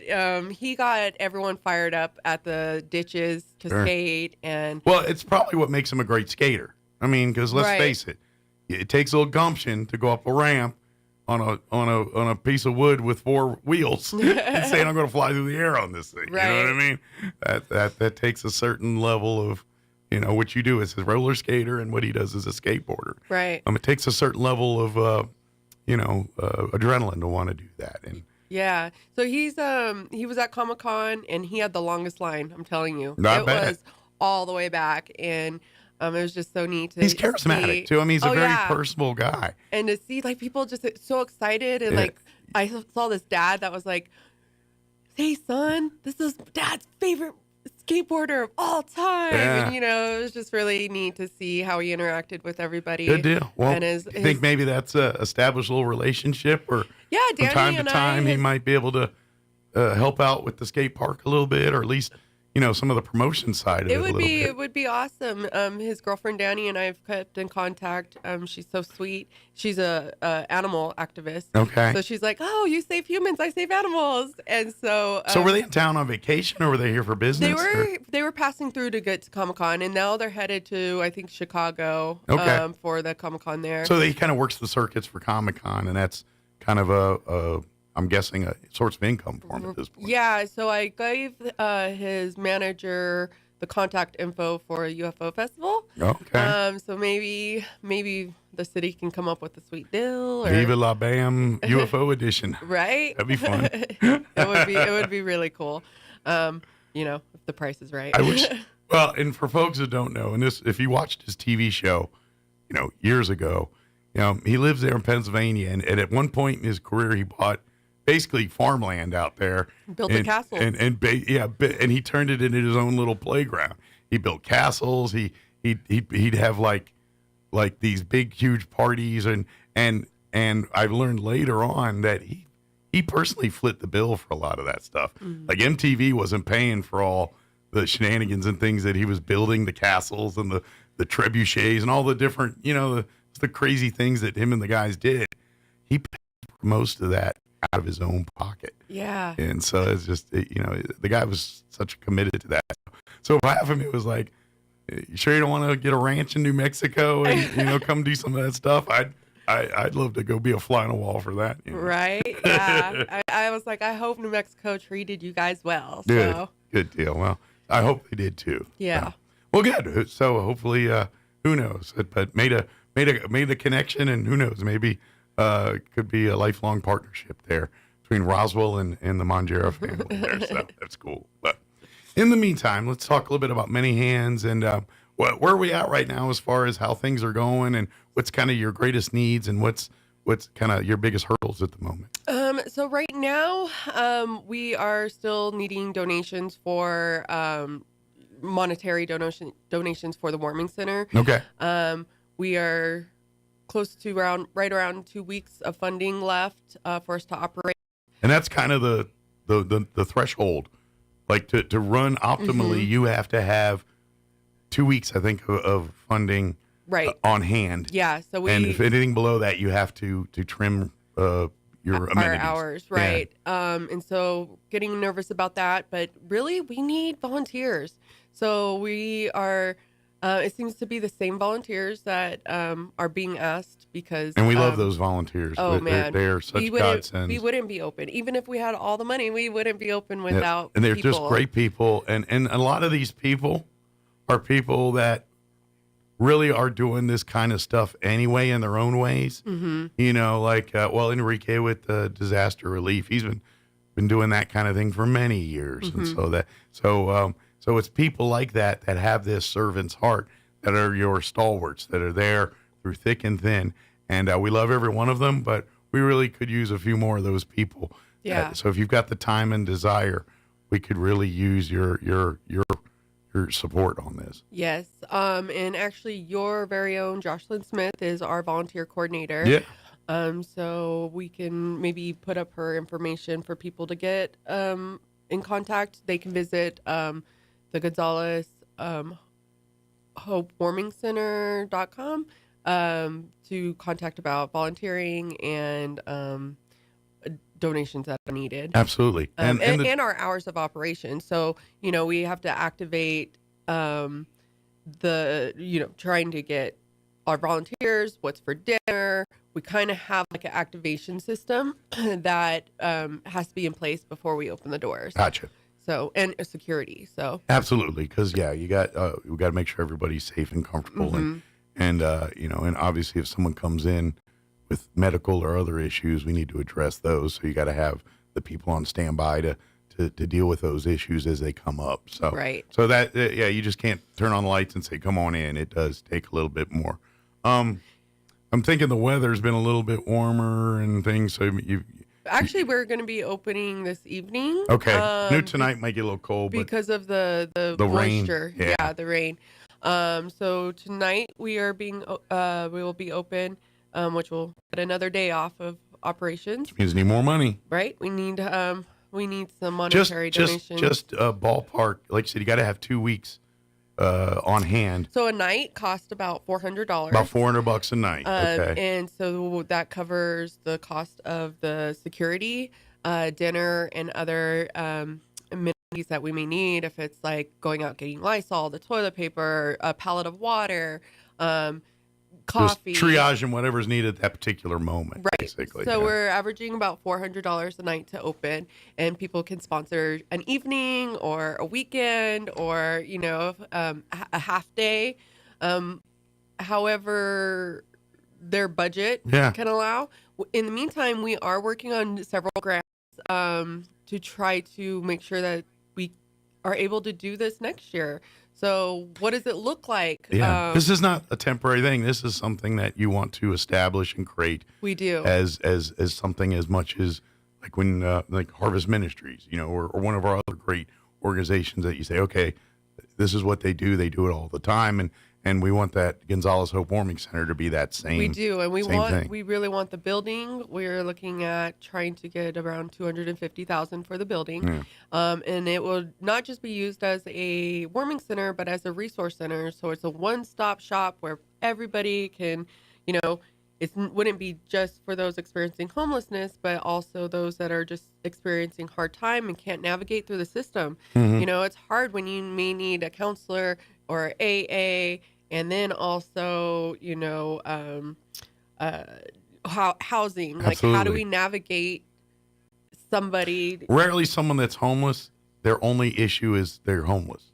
Right. Generally, there are other circumstances that put them there that need to be addressed to fix the big picture. Basically, it's kind of it's no different than like alcoholism or any of these other diseases. You can get someone physically off the substance, but if you don't fill the void of which they were trying to fill in the first place, then you're going to have a real difficult time getting them off of the. It's no different here. If you get them out of a homeless situation, you don't give them the tools to sustain it, and guess what? They're probably going to be right back homeless again. Right. So that's what you're talking about, is giving them not only the physical needs, but the tools to do this for themselves, Right. and to be able to live their own lives and go in any direction they want to, and not be beholden to us or someone that's holding their hand, navigating them to it. Yeah. So they can live their own lives and pursue their own dreams. Yeah, the state received some opioid funding also that was funneled through the city and the county, and I think the city is letting the county handle the opioid funding. And Dan has been meeting with Dara Dana and Christina Arnold for about the last year and a half, 2 years, discussing this exact need of the resource center. So we really hope that we'll be able to secure some of that funding for the center itself. Good deal. Well, I know that's one thing that you and your volunteers, when it comes to turning over rocks, looking for this stuff, I know you're one that goes through every game. So I'm pretty confident if there's a grant or something out there in the ether, you're on it or working on it. Yeah. You know what I mean? And so, but in the meantime, we just need the generosity of the community. We are such a great community when it comes to helping people in need.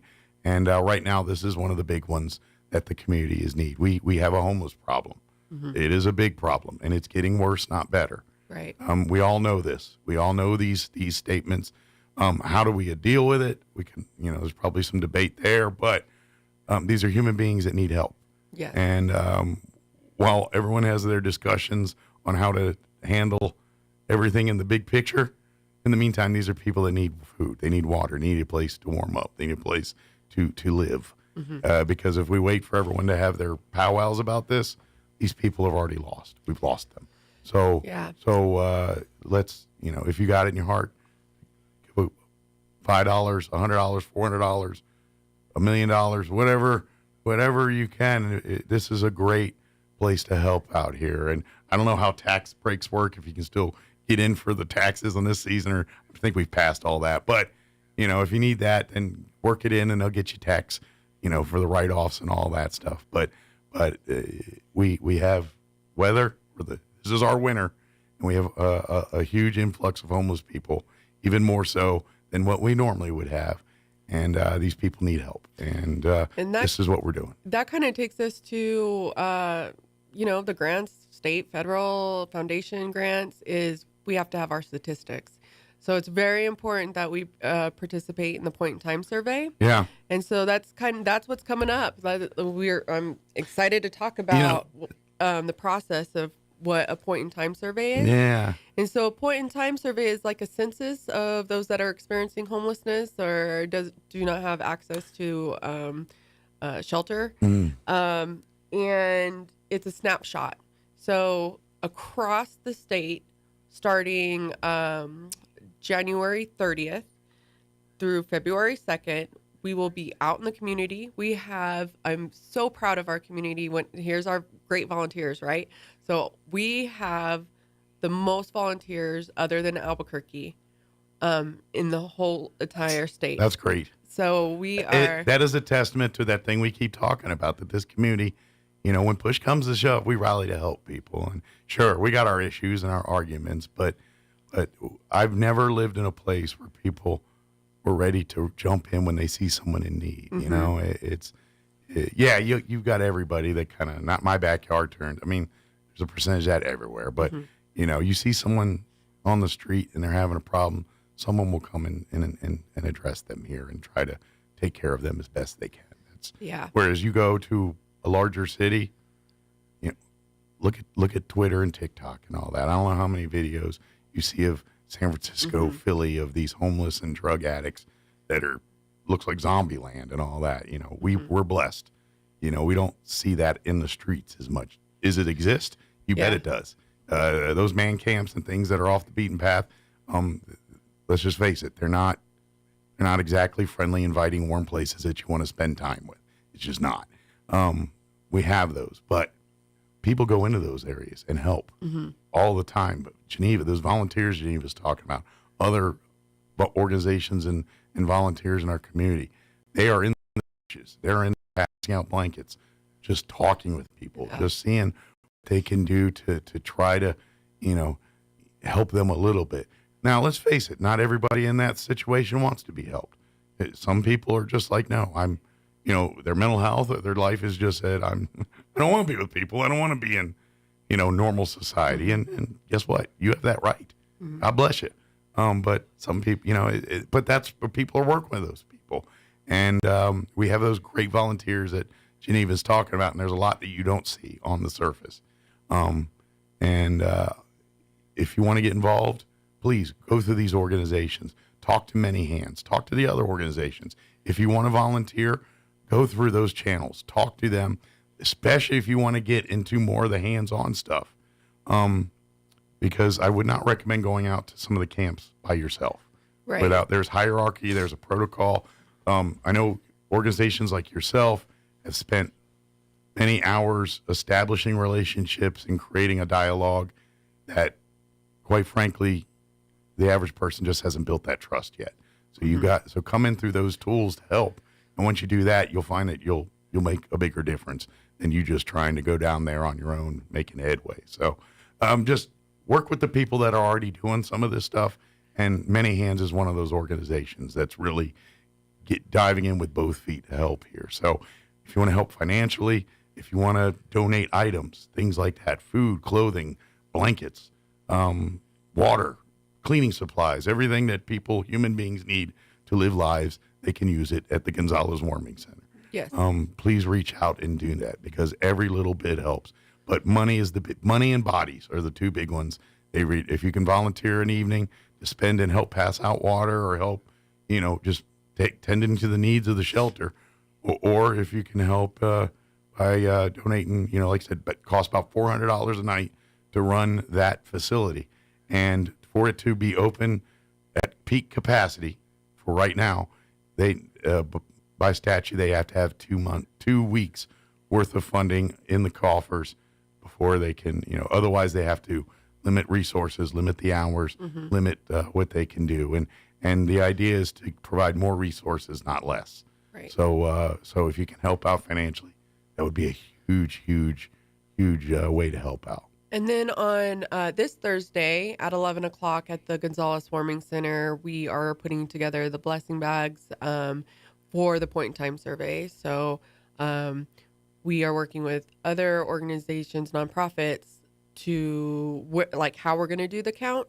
So at Harvest Ministries, we're going to have 4 or 5 volunteers there doing the pit count. We call it the pit count. It's Point in Time. And then at lunchtime at Community Kitchen, we'll be having a group of volunteers.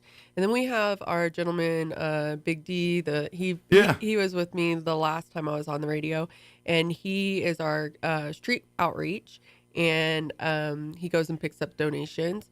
So if there's, if you have a bunch of chapstick laying around, or you have a bunch of extra things, or you want to go out and purchase, we always need socks, gloves, and hats.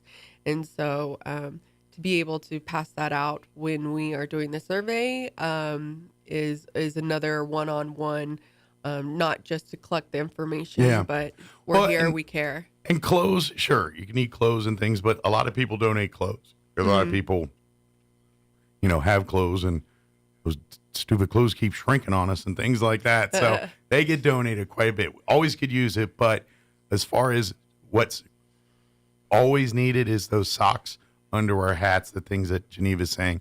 I would even go so far as throwing toiletries in there, deodorants, toothpastes. Don't forget, men and women. Undergarments for men, women, and children. Yes, predominantly, most of the homeless are men. But there are kids, there are women, that are also amongst the ranks that are just as much need. So don't forget to purchase bras and girls' undergarments and clothing for children and teenagers too. And when I first started this work 18 years ago, it was mostly just men. We are really seeing half and half. It's about at that the high warming now. center Wow. is half and I didn't think it half. was that high. Yeah. Yeah. Wow. And it's not even coming in as couples. I don't even know how I feel about that. I'm like, yay, equality, but we shouldn't have anybody. I don't know. You know what I mean? Right. It's very, it's sad that we have anybody, but. And these women are put in, situations that they're more vulnerable Yeah. than. Well, that's just quite frankly, I would guess, and this is just, I'm spitballing, the women probably are lower on the hierarchy because they don't have the ability to defend themselves against some of these guys. Mm-hmm. And I'm guessing that, that community is much like any other community. And, the peacocks are going to peacock, and the mice are going to stay in the corner and be mice. Yeah. And by nature, in that world, women aren't going to peacock as much because, it's a dangerous game to do it in that world there. So I imagine it's, the hierarchy or the way things work in that world is not probably that far off how it works in quote unquote the mainstream world here, So they're at a disadvantage there. And I imagine there is some code amongst the homeless, but if you can't protect what you got, then you're not going to have what you have. Yeah. And that's just, how it works. And I'm guessing when they do get what they get and someone wants what they want, they're going to take it unless they have an ability to defend themselves. Right. So unfortunately, women aren't as equipped as men in most circles for that thing. I'm not saying it's always the case, but just on averages here, that's just how it works. So, but either way, the point is help out here. And as far as when we do the pick counts and that stuff next week, just the community, is it just needing volunteers to help with some of the tabulations and some of that kind of thing?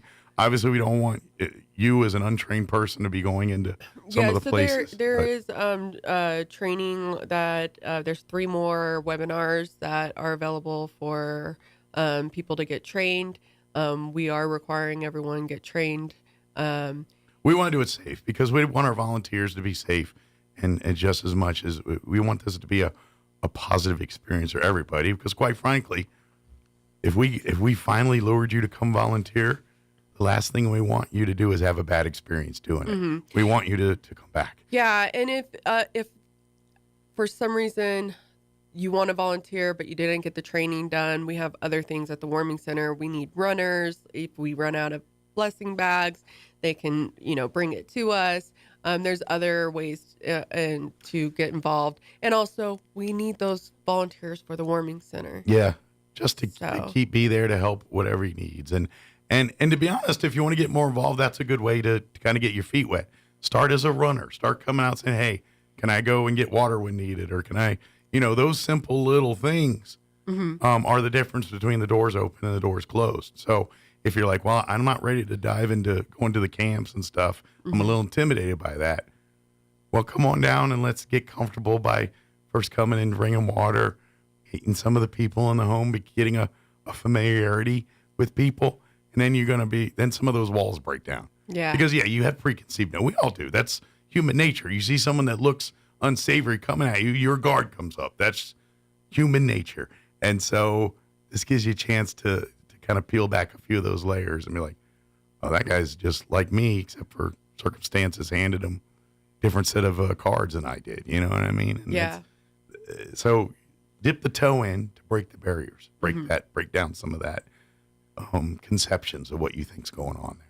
So, yep. But please volunteer, donate money, extra, whatever you can, if it's $5, $10, every little bit helps. You can reach out to the Many Hams Facebook. If you have a message or anything like that, if you have a question, you can always shoot there too. You can also go to the website, which is at GonzalezHopeCenter.com. Gonzalez Hope Warming Center. .com or .org. I can't remember which. I get, but Google Gonzalez Warming Center, Roswell, New Mexico. The website will pop right up, and that way you can get in contact with Geneva or any other volunteers. Yes, and we have a Facebook group also, so you can join the Facebook group. Yeah, shoot a message there. Say, hey, I heard you on the radio. Want to get involved? What do I need to do? Yes. And like I said, they will be open tonight. What time does the warming center open on average when you do nights like this? We start the dinner and getting ready around 6:00, and really everyone starts getting in and eating and settling down around 8:00. Okay, so if you're interested in learning more, come out tonight. Yeah. If you want to come volunteer and see what it's all about, maybe you can pass out some water or put you on a station here. But if you want to come and see what's going on and see what many hands are doing and what's work's being done. Tonight, the Warman Center will be open. Come see what it's like, what they need. And when you look, you say, man, you guys need it. Well, guess what? Yeah, we do. Come help us get that. That's what they want to do. This is grassroots, ground level Very stuff. much grassroots. This is just the community saying, you know what? We got a problem. We need to grab this bull by the horns and do something about it. And Geneva and the volunteers that work with Geneva, you guys are awesome doing this kind of stuff. And I know you guys hit a lot of barriers, a lot of walls, a lot of people saying, yeah, that's great, but I don't want that in my backyard. I don't want, yeah, we need something. I just don't want to see it, hear it, or deal with it. It's a weird time to experience. Like, it's hard to help. Mm-hmm. And it's rewarding in its own way, but it's actually a lot. You have to have thick skin. Yeah. You have to understand that not everybody thinks the same way or feels the same way about a particular population. So absolutely. So if your heart is in it, we need you. We want you. We're all people. We're all human beings, and it's just helping other human beings. At the end of the day, that's what. And I know we have a lot of Christians, a lot of churchgoers on Sunday, and I'm not trying to call anybody out, but the messages you're learning in church on Sunday, this is what they're telling you to do. Mm-hmm. Give back, help others, be a steward to your fellow human beings, and this is it. Forget politics, forget all of that stuff. Mm-hmm. Does a human being need a sandwich or a shelter or a place to warm up? Can we do that? Let's talk politics or how that situation happened later. But can we get this person a place to sleep tonight? Can we do that? And then we'll figure out the rest later. That's where we're at right now. Can you find it in your heart to at least say, let's get this person something to eat. Let's get this person a place to stay. Let's get this person some dry clothes. Let's get this person in touch with someone that has a bed for them to sleep in every night. That's what this is about. It has nothing to do with who got where to how to what or whatever. This is about human beings needing help, and they need help from other human beings. If you'd like to be one of the human beings that help the other human beings, then please reach out to Many Hands and start with bringing a case of water, and who knows where that leads you. So, is there anything we missed or anything we wanted to cover? No, if so, I'll see you next week. Well, and I want to get you in here every month at least, just to give people updates, because and I know what's going to happen. The weather's going to get warmer, and people are going to get a little short-sighted and not think about you guys as much, because quite frankly, it's like, won't hurt to sleep under the stars tonight. Mm-hmm. But that's not really the problem. Right. The problem. We want to treat the person as a whole, and that's not just sheltering, right? And it's getting down to what they really need. And what I love too is the core of what you guys do, because when you talk about the homes and things, let's face it, we've got a lot of properties that are homes that are just beat up and people shouldn't be living anymore. They're slumlord type scenarios here. Why can't we address both? Right. Say, hey, what if we get money? What if we can get you a few grand to build your house back into livable conditions again, and then we put somebody in it, and then you get enough people doing that, and all of a sudden these neighborhoods that were crime ridden are now nice neighborhoods again, because all the houses are filled. Yeah. People are living in there and taking an interest in what's going on their street, and then next thing you know, there's less people coming to the Gonzalez Warming Center tonight. Mm-hmm. Why is that? Because there's not as many people that need it. Yeah, home rehabilitation program is the quickest way to address lack of housing. Mm-hmm. Because if we look at our infrastructure of our water, we're having to replace all those pipes now. A lot of the same time those pipes were put in was when a lot of our housing was built. And guess what? When you live in these neighborhoods, and then these other neighbors fix up their houses, guess what? Your property value goes up too. And next thing you know, your house all of a sudden is worth $10, $20, $30, $40, $50,000 more, strictly because it's in a more desirable neighborhood now. Yep. Because the issues you had before have gone away, because now this is really this is a fix a big problem. This is more than a Band-Aid. This is solving a root problem here, so that we can actually see a decline. that, God forbid, we don't even need a warming center because there's not enough people to warrant a need for something like that. That would be a beautiful problem to have. But we're not there or anywhere close to that yet. But we could be. It just takes one house at a time, one person being helped at a time. So get involved. Put all your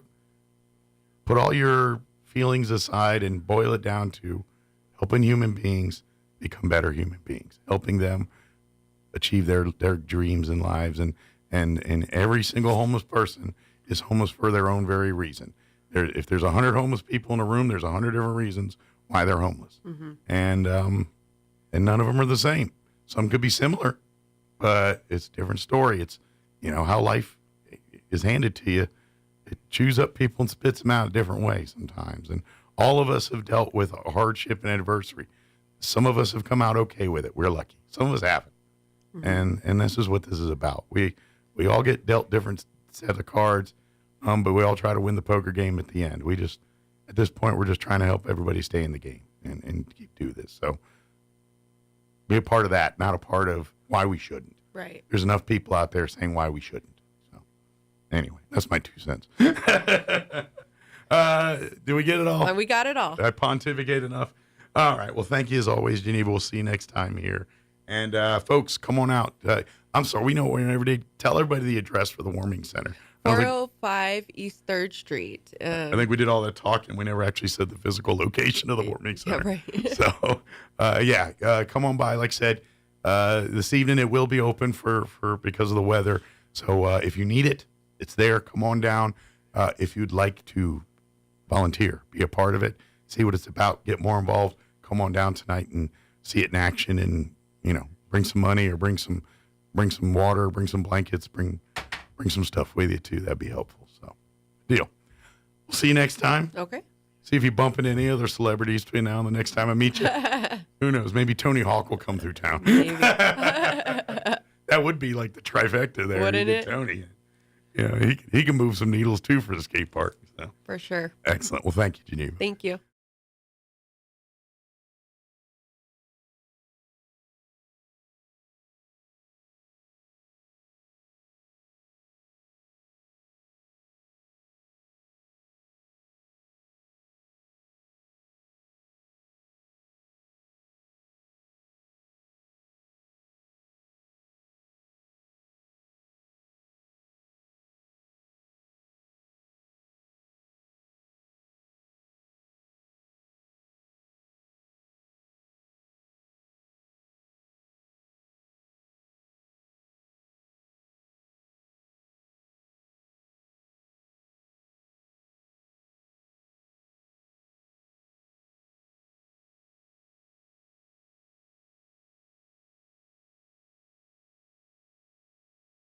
Set up a time.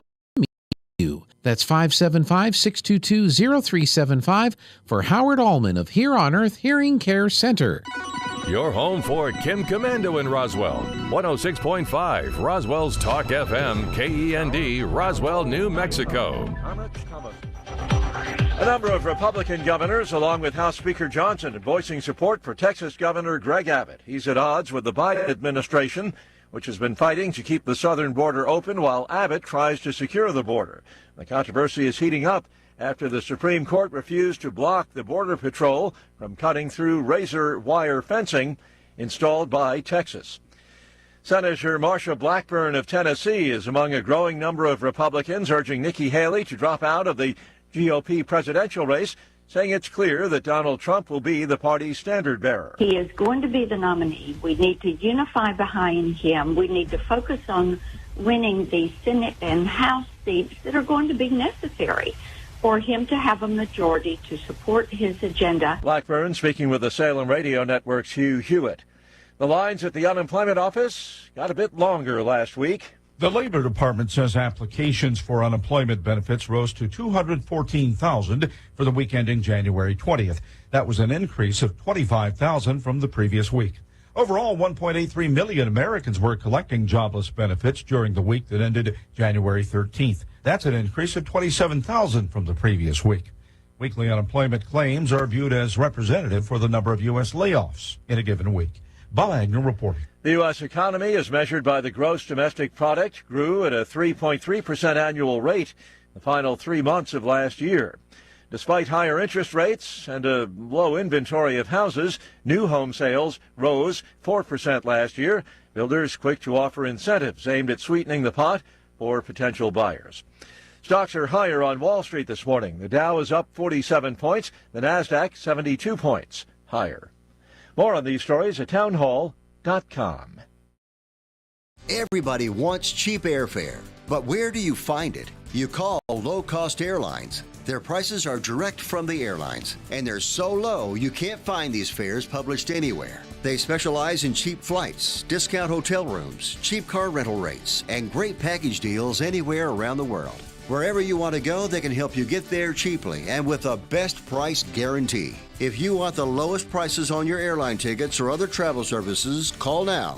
That's right, call. That's the only way to get these rates. Experts are standing by 24/7 to get you the cheapest airfare and hotel rates available. So don't wait. Call right now for the lowest travel prices anywhere and for great last-minute travel deals too. Call 866-755-5300. That's 866-755-5300. Again, that's 866-755-5300. Call us right now. Another case of suspected Russian hacking has surfaced. The group is best known as Cozy Bear, an elite hacking team run by Russia's SVR Foreign Intelligence Service. Their latest suspected target, Hewlett-Packard Enterprise, the provider of information technology products and services, disclosed in a regulatory filing that hackers broke into its cloud-based email system on January 12th and stole data from cybersecurity and other employees. Last week, Microsoft reported it also discovered an intrusion on the same day. Cozy Bear focuses stealth intelligence gathering on Western governments, IT service providers, and think tanks in the U.S. and Europe. I'm Ben Thomas. French President Macron is in India. He's expected to meet with Prime Minister Modi. He'll also be the chief guest at the country's National Day celebrations. Two leaders expected to discuss major global challenges in economics, defense, space, and cybersecurity. News and analysis, townhall.com. Tea is at the center of a salty U.S.-UK controversy. An American scientist has sparked a transatlantic tempest in a teapot by offering Britain advice on its favorite hot beverage. Bryn Mawr College chemistry professor Michelle Fresnel says one of the keys to a perfect cup of tea is a pinch of salt. The tip is included in Fresnel's book Steeped, The Chemistry of Tea, published Wednesday by the Royal Society of Chemistry. The salt suggestion drew howls of outrage from tea lovers in Britain. Don't even say the word salt to us, the etiquette guide Debretz wrote on X. Even the U.S. Embassy in London intervened, stressing that adding salt to Britain's national drink is not official United States policy. Keith Peters reporting. Apple has rolled out an operating system update that makes it more difficult for phone thieves to access key functions and settings, and users being urged to turn it on immediately. More on these stories at townhall.com.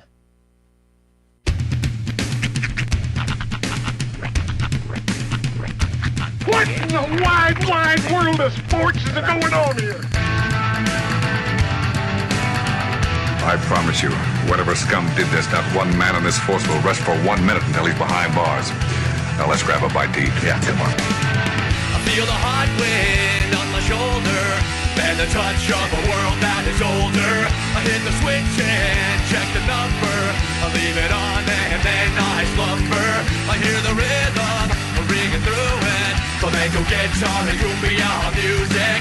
I hear the talking of the DJ. The devil listen, what does he say?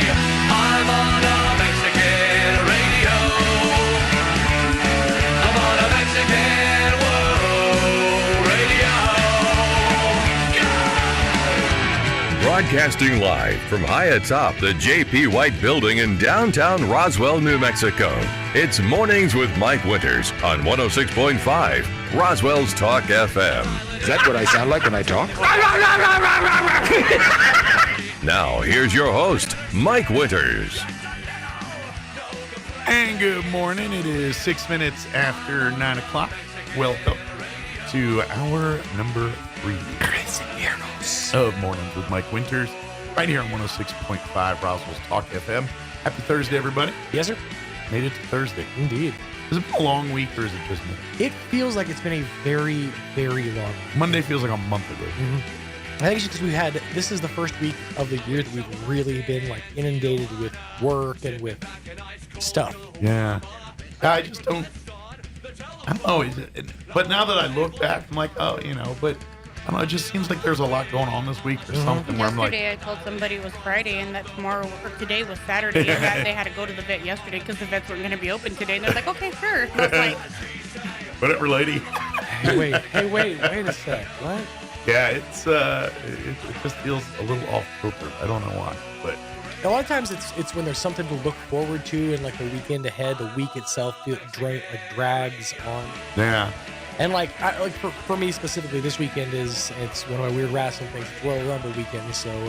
So you're kind of like counting the minutes to Rumble it. Yeah, I got playoffs. Oh yeah, the playoffs. I got playoffs.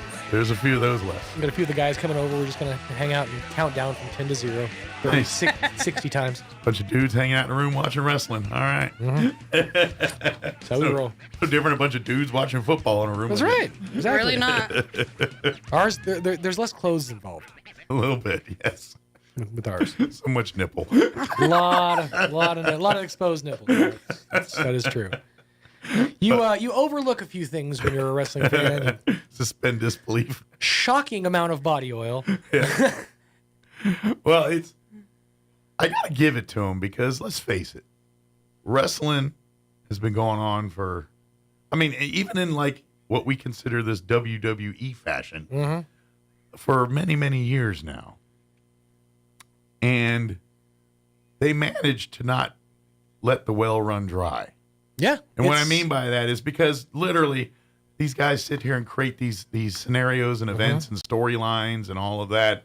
And sure, there's storylines from 30 years ago that are probably very much the same as they are. 100%. There's a lot today. Just like in cinema, there's a lot of the same. There's a lot of tropes. Yeah. A lot of in references. But they do keep it pretty fresh for the most part. Is it ridiculous? Yes. 100%. But it is fresh. That's sort of the fun of it. Is what are you going to do next? Yeah. I watched a move where they had a guy on the middle rope, and then a guy on either side of him grabbed the middle rope and pushed it down and pulled it up, thusly to catapult this dude. And I mean, this guy flew a good 30 feet through the air into some guys that were waiting to like catch / crash into him. Interesting. Or him to crash into them. Yeah, they're circus performers it was at this point. Insane. Yeah. So I'm very curious. What's the draw for wrestling? Is it the moves, the wrestling, or is it just the storylines and following the storyline? It varies fan to fan. For me personally, it's the storylines. Okay. I love watching the ins and outs and intricacies. Although that being said, I love a well-crafted match. Like when you watch, I was watching a thing yesterday. They were talking about how two wrestlers who are of quality, of caliber, can get into a match and wordlessly go through it without any calls or anything like that, and get through a match and choreograph it without saying a single word. Sure. And that's the artistry of it. That's sort of the fun of it. Is it still kind of like, because back in my day, but when I watched wrestling as a child in the 80s, you kind of had you have your heels and your good guys, faces, but you still had like you had the big gelatinous fat guys that they're all about size and power. Right. Who their whole thing is to pick you up and throw you a million miles or squash you with their fatness. The others are guys that are, quite frankly, look like just healthy soccer players or foot. I'm not going to say football, but speed sport players. And they're all about the acrobats, the flipping, they'll take the big guy and can't pick the big guy up, but they'll fly around him like a little gnat or something, right? And do their moves on him. And so, is it still like that where you got the fat bodies, or is it a little bit more fusioned? It's kind of like that. You get a lot of the littler guys that are built, like shit or brick houses. Yeah. And but there's a lot more of that kind of middle ground, shades of gray. It's not necessarily black versus white. There's shades of gray. Gotcha. It seemed like that. There was always the guy that he looked like he worked at a gas station, but then he flies around like a ninja, and you're like, what just happened? And then you got the guy that looks like King Kong Bundy that God, by God, I saw an old picture of him with body hair and hair. Totally different man. Oh, yeah. He looked like a baby menace when he shaved up.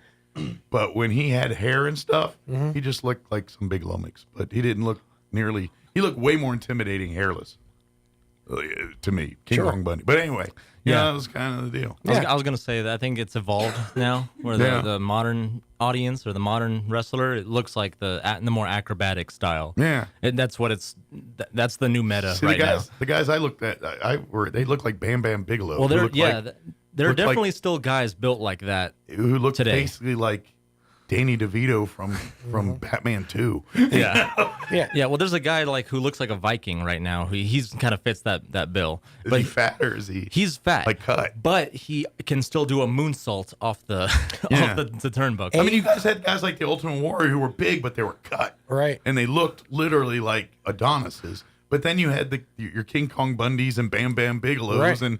and Andre the Giant. Let's face it. I met him in person. Yeah. I saw half of them at once. Current AEW champion Samoa Joe, big dude, thick guy, but you can actually see the definition of a six pack. Right. He's defined, but he's then huge. Samoans, that's a different breed because just by their Polynesian culture heritage, they kind of have that Buddha look to them. Right. But they're all muscle, and so those are different. That's a different. Now you have the guys, the in between, where they're not muscular, but they're not acrobatic either. Right. And those guys definitely look. There's a guy named Kevin Owens, who's he definitely looks like he bags groceries at the store. Yeah, and that's where I get it. It's like, where in real life, where this guy who's got bird chest is standing there next to a guy that literally looks like an Adonis and has even a remote shot of beating this guy in a wrestling match. Because that guy who looks like he bags your groceries is also willing to put his body through 3 ladders and get back up and finish him. Right. So everyone has a plan. He's your to Mick get Foley. punched in the face. It's true. In real life, that big dude hits him once, and the ninja's out for the count.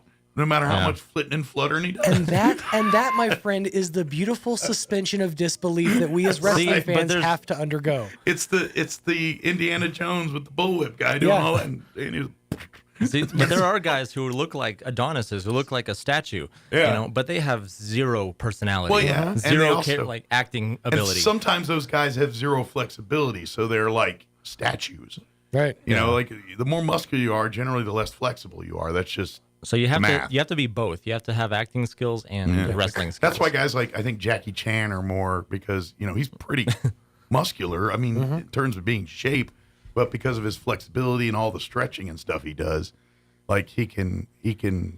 But then there's other stuff. There's the idea of somebody who's got the stamina to go 60 minutes plus of just nonstop. I'm not beating saying the that takes a copious amount of training and everything to do all that. These are all the different styles, though. So you got your big bruisers, you got your endurance guys who just kind of look scrappy, but they can go. You got your luchadors. There's all these different tropes to kind of. I get it, but in the real world, big man is not going to spend 5 minutes or 20 minutes with little dude. That's over and done in 5 seconds. And that, my friend, is why I don't watch wrestling with my nieces and nephews. I would rather why be. is he waiting for him to hit him? Right. Why did he catch that guy? This thing had been over 10 minutes ago. I would rather be hit by one of the big guys on wrestling than Jackie Chan, though. That's true. Yeah, very true. Because that dude does not pull punches. Yeah. Yeah. Well, no. and he knows where to hit. He could put you to sleep and didn't even realize it. I mean, I'm assuming. I haven't asked Jackie Chan, but I'm assuming he kind of knows that kind of stuff. And Sean's not going to like this, what I'm about to say, but I think Logan Paul right now, he's wrestling. He's a wrestler. Yeah, I got to say, the dude goes. I mean, he's what you want when you're recruiting. He's what you're looking for. Did do MMA too? He did He did boxing. He did boxing. Oh, okay. Now he switched to wrestling? There was a maneuver last Royal Rumble last year where one guy, Ricochet, launches off the top rope from this side. Logan Paul launches off the top rope from this side, and they literally collided bodies in the middle like 10 feet above the ring. Like a it was, movie. Like it was absolutely They insane. springboarded off the ropes too. So the guy, Hidden Dragon. I mean, I will take nothing away from him in the ring. The guy can go. He's just a scumbag outside of it. But he can He's doing his act. job. Yeah, That's true. Wait, So what? you think he's like a scumbag in real life? No, in real life, Is he? he Is that scams. part He of the- scams Well, people. He's got, kayfabe. His got character's crypto also- issues. Yeah, but how much of that's part of the kayfabe versus But he's the been real person? He was doing that for years. You go back to like the Suicide And Forest it might all be, that. but I think deep down, if you meet the guy in a room, it's just you and him, he probably cool as can be. I'd like him, or else. You know, he might have that, because, and then obviously, the old school mindset was their kayfabe 24/7. Oh yeah. When they're in the bars and when they're in town living their lives, they're still playing Rowdy Rick Rude or whatever their character And there's a is, couple of guys that still adhere to that style, but it's very few and far between. Yeah. And Logan Paul, you could tell he loves the craft too, because he can act and he can do the frog splash off the corner and like do the little clap that you do. Right? You getting in paid? midair. You getting paid? Is Logan slipping you checks? What's? I think so. Hop off. I got a crypto. You got some of that Logan crypto, some of that. We just animal learned crypto? some today. Roy thinks Logan Paul's dreamy. I know. I mean, It's okay. He's a good looking man. I mean, all right. I mean, I know a handsome man when I see one. Hey, I just, there you go. Own it, brother. It's all right.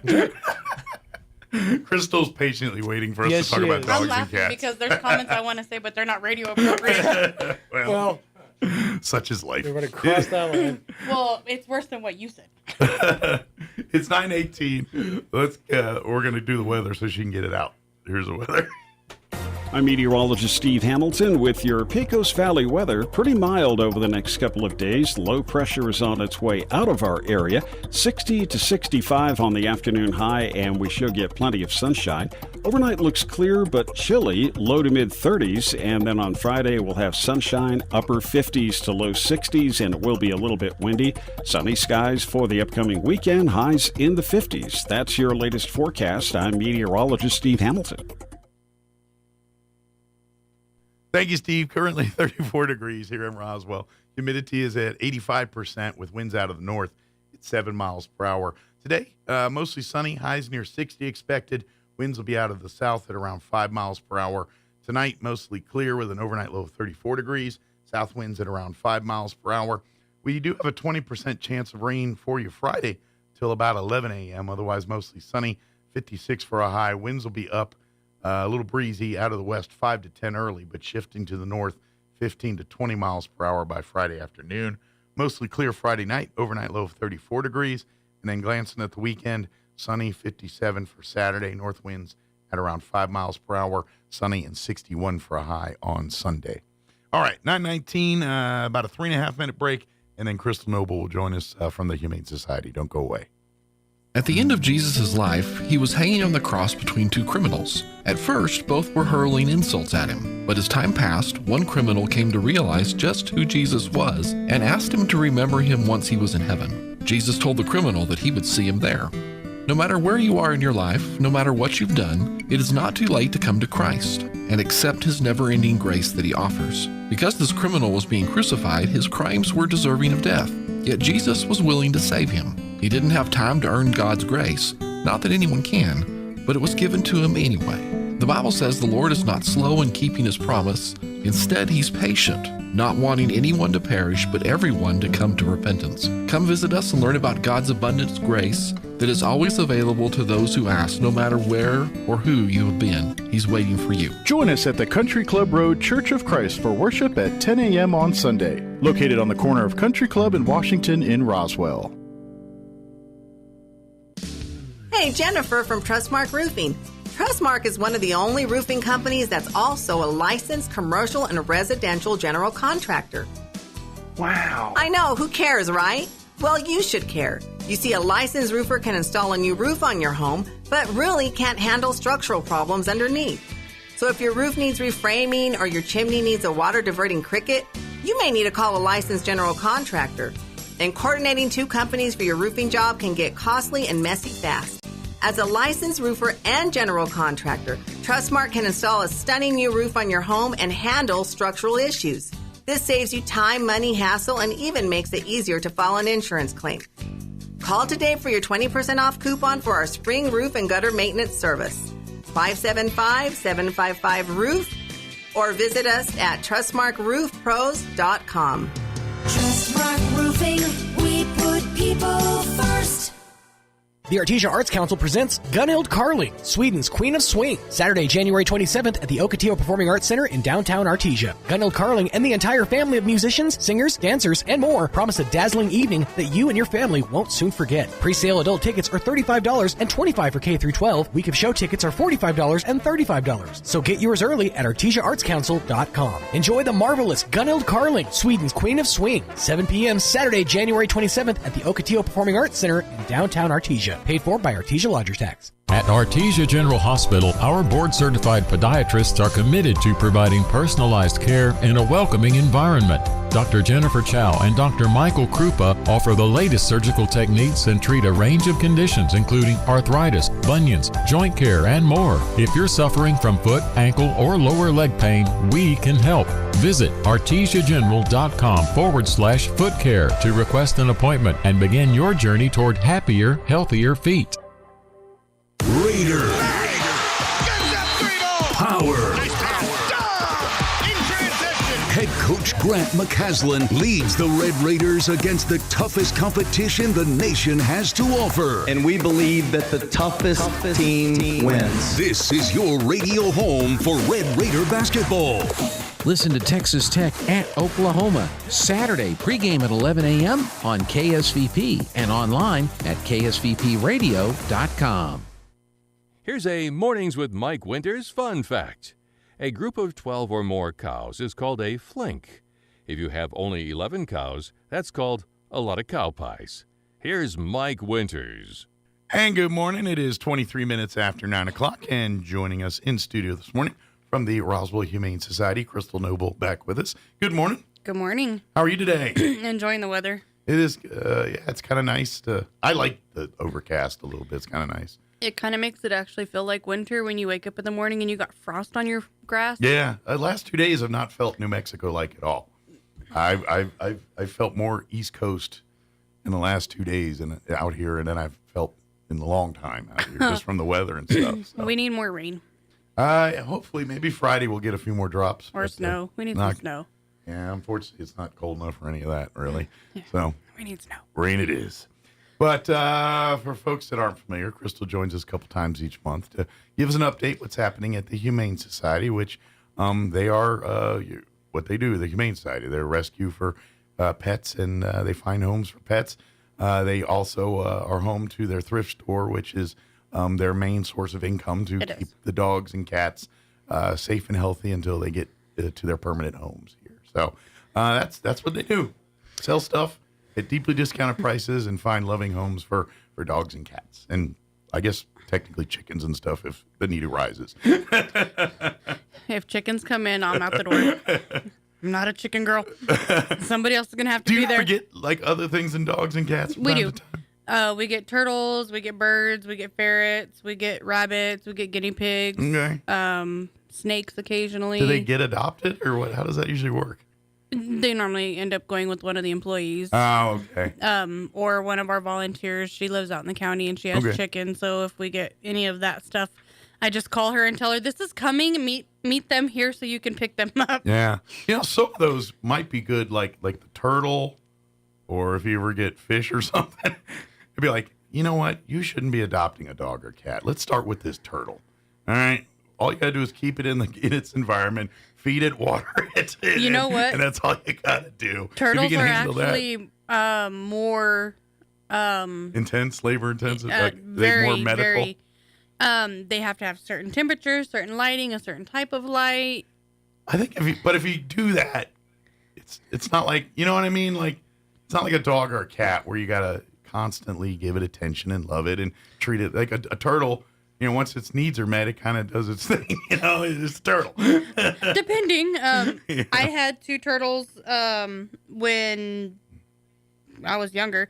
They were aquatic turtles, and I got them when they were that big. Yeah. And they were friendly. Like, they would come up and get on their little basking thing, and I would pet their head, and they would turn their head and so they were put their personal. paws. Oh, they were very personable. Nice. If I've never you get owned 'em- those kind of things long enough to see if they're personal. Yeah, if you get them young enough and you take care of them, they're personable just like a cat or a dog. When I was in the Air Force, I had a good buddy of mine who he was actually a sergeant where I was just an airman, and he lived off base. He didn't live in base housing.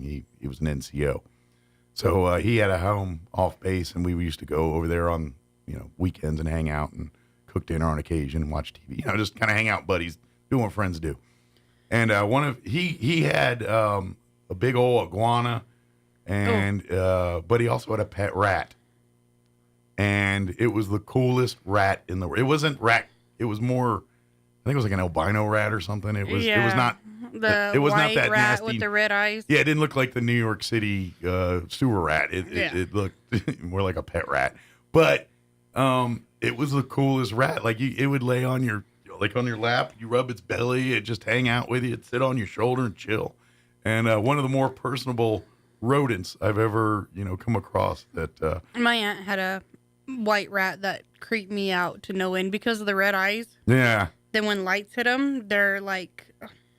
That albino. You can see behind their eye, and I'm like, oh, translucent. Nope, I'm out. Yeah. And iguanas. When I was in high school, our biology teacher had a iguana in the room. His name was Iggy. When you got in trouble, you had to clean Iggy's cage. Oh, gross. Yeah, exactly. I just can't imagine reptile poop as being that much fun to clean up. It's disgusting. I didn't even get in trouble, and it was disgusting. Right. But we have, starting on Tuesday of next week, if the weather permits, we have a roofing company that's going to be starting our roof. Nice. Now, how does that work for the animals and everything? Can they work around them, or do they have to move them? Or? Well, they're coming out early Tuesday morning, and they're going to give me the layout of, okay, so on this day, we're going to be doing this section. This day, we're doing this section. So that way, if we need to close, we have a 24-hour notice. Sure, and then you can shift to move the animals to where they're safe. But they're going to try to do it to where we don't have to close. Okay. So the goal is to stay open, but depending on how this process goes, that may change as needed. Right. We definitely are looking for donations towards helping the cost of this because it is very expensive. I would imagine, yeah. So please come donate, buy from the thrift store. If you'd like to make a monetary donation straight out, that would be amazing. It is a nonprofit organization. All the money you donate, all of the things you contribute when you come sign up to become a member, whether it's your kids or your family or whatever, that money goes back to the resources of that Humane Society, whether it's paying for that roof or paying for vet bills or paying for just the cost of raising cats and dogs in a facility here. It is very expensive. Yes. And that's even with them giving us a discount because of us being a nonprofit. Mm-hmm. So if you would like to make a donation towards the roof, we have our donate button on the website. You can donate through PayPal. Yeah. There are areas on there to leave special instructions. You could just put towards roofing fund. Or if you want to mail in a check, come by. Just let us know you would like it to go towards the roof. Yeah, we'll put it specifically for that. And of course, if you come and you say, hey, I've got food that I want, or I got food, litter, things like that, we always Puppy accept that food stuff. is a big right now need. All of it helps keep it that does. shelter going. It really does. Because guess what? If you donate food, then that's less money they have to spend on food. They can put it towards the roof. Right. So all of it And helps. we have to have a roof in order for us to be able to keep doing what we're doing because our roof is very bad. So all the donations are very helpful. It all goes towards a good thing. So if you have that food or pick that up. But if you'd like to, if you're like, I don't have time to go to the store. I don't know a pet owner, but I love pet, maybe I can't own one, but go to the RoswellHumane.org website and hit that donate now button and throw some shekels there because please it would and I'm telling you this now because the Humane Society, they really in a community where we have a pet overpopulation problem. Roswell's been notorious for this problem for a long time.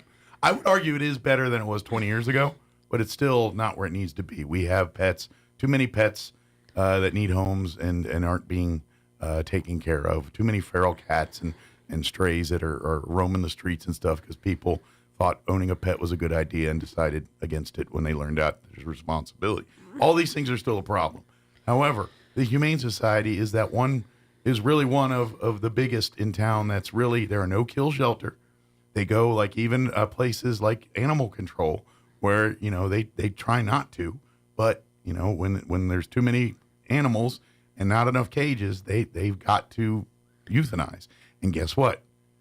Humane Society is that one of those great organizations that try to come in and save the day to eliminate as many of those euthanations as possible here. So by you helping out with the roof, by you doing this, you're keeping this tradition going of making sure these animals have a home, and we're not euthanizing animals that could have been some loving family's home. Right, because at the end of the day, we're here to be a part of the community and to help the community. And if we don't have a proper structure, we're not able to house the animals properly and safely, and we wouldn't be able to operate.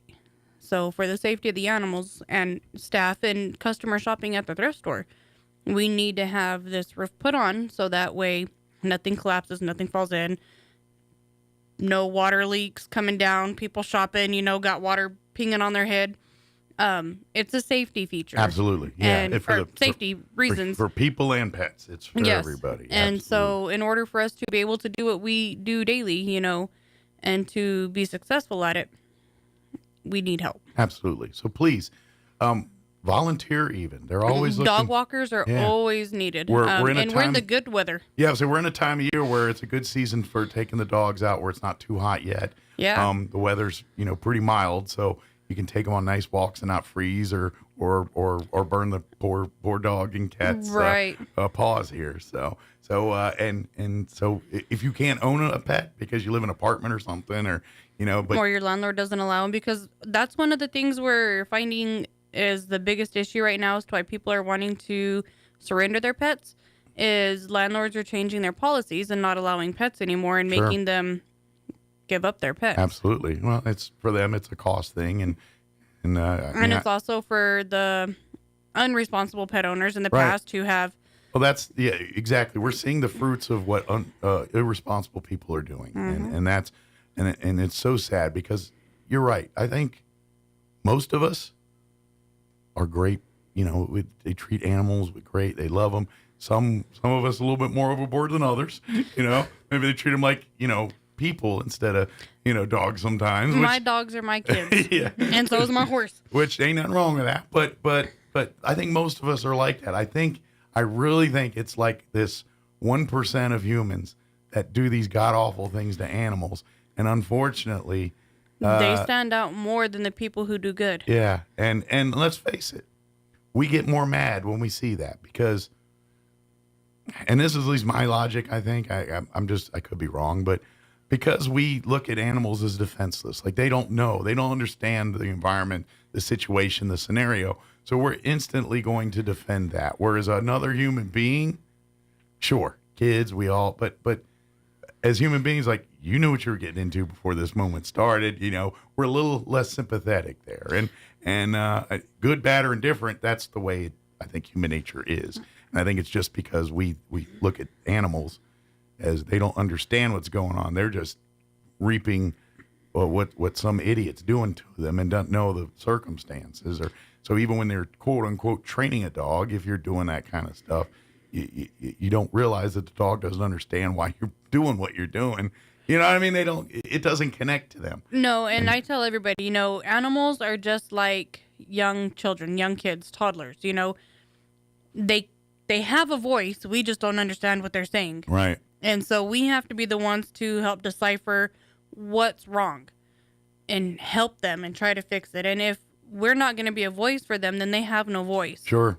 And there's enough homeless animals in this town that need a voice. And to be honest, I think dogs by nature, and this is all dogs, little, big, everyone, by nature, they want to make their owner, their master happy. Happy. They do. They dogs by nature thrive on praise. And that's why they always tell you when you're training a dog, when they do something right, go over the top praising them, because that sinks in. They get, mom or dad loved that. I need to keep doing that. This is what's making them love me more, and they want to do those kind of things. Cats, Cats different animal. But they will do it to a point too. They just are way more nonchalant about it. They're very pattern creatured. They are a habit creature, and if you change their habit, it is not fun. I saw the funniest video earlier of a cat. And the cat's watching a Mike Tyson fight on TV. Is the cat sitting up and he's boxing at the TV Well, too? no, even different. Oh, okay. Even different. This one, he's sitting on the back of the couch watching the fight, and you see the boxer keeps doing this, ducking and weaving the punches. Yeah. And then they cut to the cat fighting another cat. That same cat fighting, I guess, a sister or whatever, brother, whatever cat there. The cat's sitting there doing the, and then hits a. I'm watching, and they were like saying the cat learned it on TV. Oh my god! And watching the cat. Well, I saw the one where like they Mike had Tyson. The cat sitting on like the TV entertainment stand. Yeah. And like they had a boxing match on, and so the cat is like this, sitting up on its back legs, and it's hitting the person, and it's going like this, and I'm laughing because like the cat's in the match. Right. And so instead of them watching the match, they're watching the cat. Right. Because the cat's boxing an invisible person. I saw another clip of a cat watching soccer and kept trying to stop kept diving in, trying to see. Oh. Didn't succeed, obviously. Obviously, yeah. But yeah, cats, they got their thing too. They do, and like they like their praises in different ways versus dogs. Like it over the top. Cats like it a little bit more subtle, because loud things, cats are like, eh. Yeah. Although I'll do it anyway. Just oh, stop it! I'll pick them up. You know what I mean? I can do that. You guys better not, but I can do that. Yeah, my cat's gonna get you if you do that. I'll tell her to shut up, but she won't. She listens to me. But even my wife, she'll fight her sometimes. That's funny. But at the thrift store, so the thrift store has outbeat Walmart for Really? once. Yes. So we have Valentine's stuff out, but we also have Easter stuff. Nice. You got to jump on the Easter and You got to Valentine's. jump on the Easter and Valentine's. I know Walmart's got a ton of Valentine's stuff out. But Camille's like, I'm pulling out Easter. And I'm like, it's only January. And she goes, I'm beating Walmart. So if you need your Valentine's stuff, or if Yes. you need your Easter baskets and grass and all the ancillary stuff for Easter, come by the thrift store. They've got a lot of it out. Instead of paying $20-$30 for new baskets and grass and all that stuff, you can get them for pennies on the dollar. They have brand new bags of grass that people bought, never used, and donated. So it's not like it's got melted chocolate or anything in it. These are brand new pieces of the fake grass in a bag. Sorry, it's not the dispensary grass. This is the Easter candy in your basket grass. This is the children's grass. Just to clarify, in case anyone's tuning in. They got bags of grass. Yeah, this is children's grass. Clothes. If anybody is needing clothes, they have a lot of clothes. Men's, women's, kids. Excellent. From dress clothes to work clothes. Of course, we're changing seasons. It's going to be wet. If you still need a coat or two, there's probably those. But they do. If you probably need to get some more spring line stuff for the kids, now's a good time to start doing some of that shopping. Right. too. You want to get some next size up clothes for the kids, come down. Absolutely. Shoes, they got a ton of brand new Nikes donated. Nice. Variety, kids, men's, women's. Various sizes. Various sizes. Nice. House lights, the outer lights that, you set up for like the and stuff. Is it like LED ones or just kind of Like the ones that look like, that have like the dome over them that are kind of decorative. Yeah. The outdoor decorative lights. They got 5 or 6 of those donated brand new in the Awesome. box. They still have 2 flat screen TVs. I think they're the 42 inches. Okay. They work. They just don't have remotes, and you can buy universal remotes. So. Well, if you got or if you have a cable or satellite or something, they usually come with a remote that you program and right. Yeah. So. They still have that royalty set, and Sean and I talked about this last time I was here for the proper name of it, because it's basically like when you're watching stuff like Queen Elizabeth, you know how they get their tea and it's stuff. a formal tea It's set. a formal tea set. With the tray and the cups and the saucers Everything. and the pitcher, the whole nine, yeah. And it's white and blue. It's very, very pretty. And it is the complete set, so you could set up like 6 people to come and have Probably tea. very nice and very expensive too, I'm guessing. When they looked it up online, the entire set valued at like $900. Yeah, I'm about to say these are collector's items. And they have it listed for $200. Wow. So you can save some coinage. Yes. If you're a collector of these types of things. I know there's people out there love collecting this stuff. Yes. Well, you can get basically $1,000 They set for about $200. I think it's a 24-piece Fiesta set. Oh wow. Fiesta's expensive. Fiesta's expensive and highly coveted. I And know. they have that, I think, for $100 for the Wow. entire set. 24 pieces for $100. See, this is what we talk about with the thrift store. You can literally get high ticket items for pennies on the dollar because people are kind enough to donate these kinds of things. Yep. So, thank you to the people that donated those items. It's great that you were able to part with those things, and someone needs to take advantage of that. I know that's a unique purchase for somebody. It is. But I know there's somebody out there that it's way into collecting that kind of stuff and probably would covet that very much to have in their There's home. a lot of people out there that love Fiesta and don't know that we have it. Well, we have it. You keep popping in. We have a Facebook page for the kennels and for the thrift store. And so they will post a lot of stuff that's nicer and higher quality. Sure. They'll post it on Facebook to let people know, hey, come down. Well, yeah. So like and follow that. But I would, if you're a lover of collector of things and all that, I would make it a point to once a week check them. Come into the thrift store. I know we have our Wednesday crew that comes in at opening on Wednesday to search for because that's the new stuff show up on the shelves Wednesday. They're Wednesdays. They're closed that Tuesday and Monday. That's the day they restock, resupply, re-inventory, Clean. do the housekeeping side of the thrift store there, and then so the new stuff's on Wednesdays. So I would make it a point to just come every Wednesday, take a gander. You never know what you see. And odds are you're probably going to find something or two that you're like, oh, I would love that for the home. And it's $5. Yeah, let's get that. Yeah. You know what I mean? It's such and every penny that you do are helping to pay to take care of those animals and take care of that shelter. So They have a ton of DVDs. Okay. And they're kind of getting a resurgence in people wanting them. Like a lot of people are now realizing, oh, wait a minute, I buy these things digitally and I don't really own them. I only own them as long as I own the service. Right. And they want actual physical copies of these movies that they love. So, yeah, DVDs are kind of making a little bit of a comeback. The younger generation are finally like, oh, wait, I kind of like holding on to a movie that I can pop into something and watch anytime I want. You know? Yep. So, so if you're looking for DVDs, they have like an entire wall full of them. And those DVDs and Blu-rays are probably a couple bucks a piece, and as opposed to $10, $20, $25. $49 for some. Depending on the movie. Yeah. So start building your physical collection. Yes. By coming to the thrift store.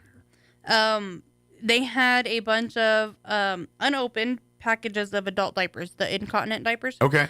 The lady said that they sent her the wrong size for her husband. Okay. And so she's like, I told them to return them and give us the right size, and they told her to donate them. Gotcha. So they're brand new, not open. So if you need some of those, or know somebody who you can does, probably get them real cheap. medical braces for like your wrists, your elbows, knee sleeves, and stuff like that. Okay. They have a lot of those. Good deal. And that stuff Sorry. gets expensive too. If you go to like just Walmart or wherever to buy those things, yeah, they're a lot of money. So and they're good to have on hand, in case you sprain your wrist or something. Right. So like just a regular like wrist brace was $49. And I was like, wow. You buy this for probably what, $10, and then five, that. and then just keep it in the first aid kit or in the bathroom, wherever you keep that kind of stuff until you need it. And then they have calling all purse ladies, a lot of purses, a lot. I'm not telling my wife. I might. No. Everybody but my wife can go and get the purse. And then for gentlemen, Valentine's Day is coming up. That's right. So if you want to be sweet and you want to be thoughtful and you want to be creative, they have an entire bookshelf full of vases. Nice. So you can arrange your own flower decoration, or if your wife is into something other than flowers, you can make like a chocolate bouquet and use the vase. Yeah. Me, I like pickles, so. Well, and even because there's a lot of brand new stuff there too. It is you could get her something brand new. Don't tell her you got it at the thrift store for a third of the price you would have bought it new. I'm gonna tell. I wouldn't care. I'd be like, sweet, you saved money. And to be honest, you might even say, yeah, I saved us money and helped out the Humane Society, which she might even be appreciative of. You know what? There's another thing too. You know, maybe she has it all or he has it all and is impossible to shop for but loves pets. Make a donation in their name to the Humane Society. And I think we could print out a certificate or something saying we donated $100 in your name or whatever it is. And we will send an acknowledge out saying so-and-so made a donation or in honor of you for your birthday or Valentine's Day or whatever. So if you do have a person that has it all kind of thing, or they just buy their own. That's my problem. My wife just buys things she wants. So when it's time for her to get something she wants, she's like, I already got it. Or, I don't know I want it yet. So I save things for my husband. Yeah, so I'm like, okay, he's going to need to know things that I want. So I'll send him things. And I purposely don't buy those things so that way he has ideas. Right. See, I'm thoughtful. You are. But this Saturday also, Camilla's going to do a special sale. They have a big old board like that they pop outside the front door now, and it lists whatever sale of the day they're having. Nice. So this Saturday, she said they're going to do something real special. Good. So be on the lookout. I'm telling you, these deals are great. And this is where I say they offer, and she does this she offers discounts to, frequent if members. If you're military, you get a discount. Seniors get a discount on certain days. And she does all that. But the thing is, it's a nonprofit. So please, if that's what you need to do it, take advantage of it. Awesome. But I've always been like, don't worry about the sale. Just, because this is going back to help the pets. Right. And so if you don't want to pay the sale price because you want to help, please offer. But if that's what you need to get that item to help you and your family, and at the same time we're helping, take advantage of these bad boys. But if you are of means, and I get it, you want to save a buck, I get frugal and all that too. But I love that they do the specials. I love the sales, and it's a great thing. But remember what we're doing at the end of the day here, and it's to help these animals. We're keeping a roof over their heads. Yeah, and so I don't mind paying a little bit extra for these things if I know it's going to help these pets. So I appreciate the sales. I love the sales and all that, but don't let those be the reason you go there for the thrift store. Go there to find an item that helps you out, saves you a few bucks, but at the same time gets to keep these animals sheltered and on the hunt to find their forever homes. So because at the end of the day, when you come down and buy pants or shirts or crock pots, that's what you're doing. They have brand new Eagle. Whatever that name brand is. Okay, yeah. See, like you can tell I'm not name brand. Brand new with the tags on them. I saw them yesterday. I was like, whoa. Wow. Wish I was that skinny.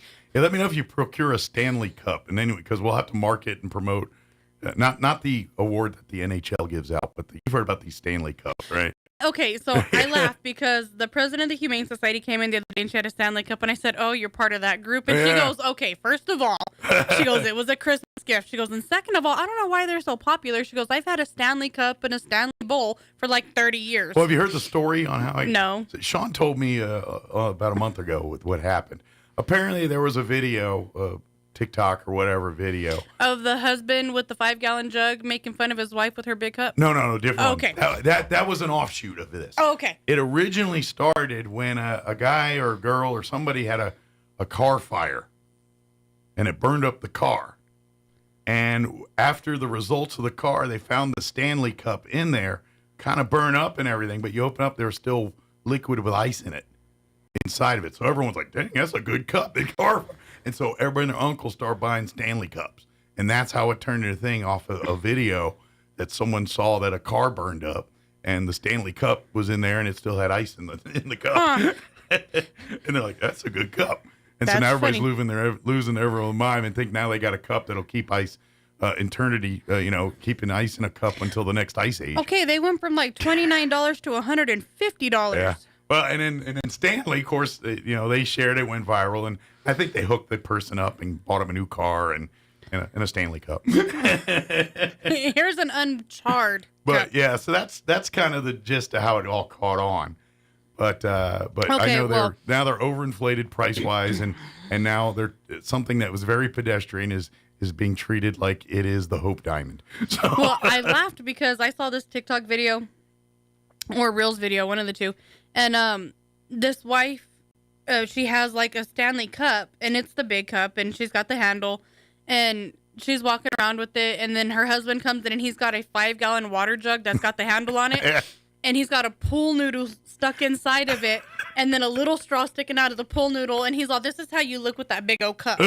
And he's like flinging it around, and I was just like, wow. Yeah. And then there was one with like a 5-gallon water bucket too, and I was like, they were Southern, weren't they? yeah.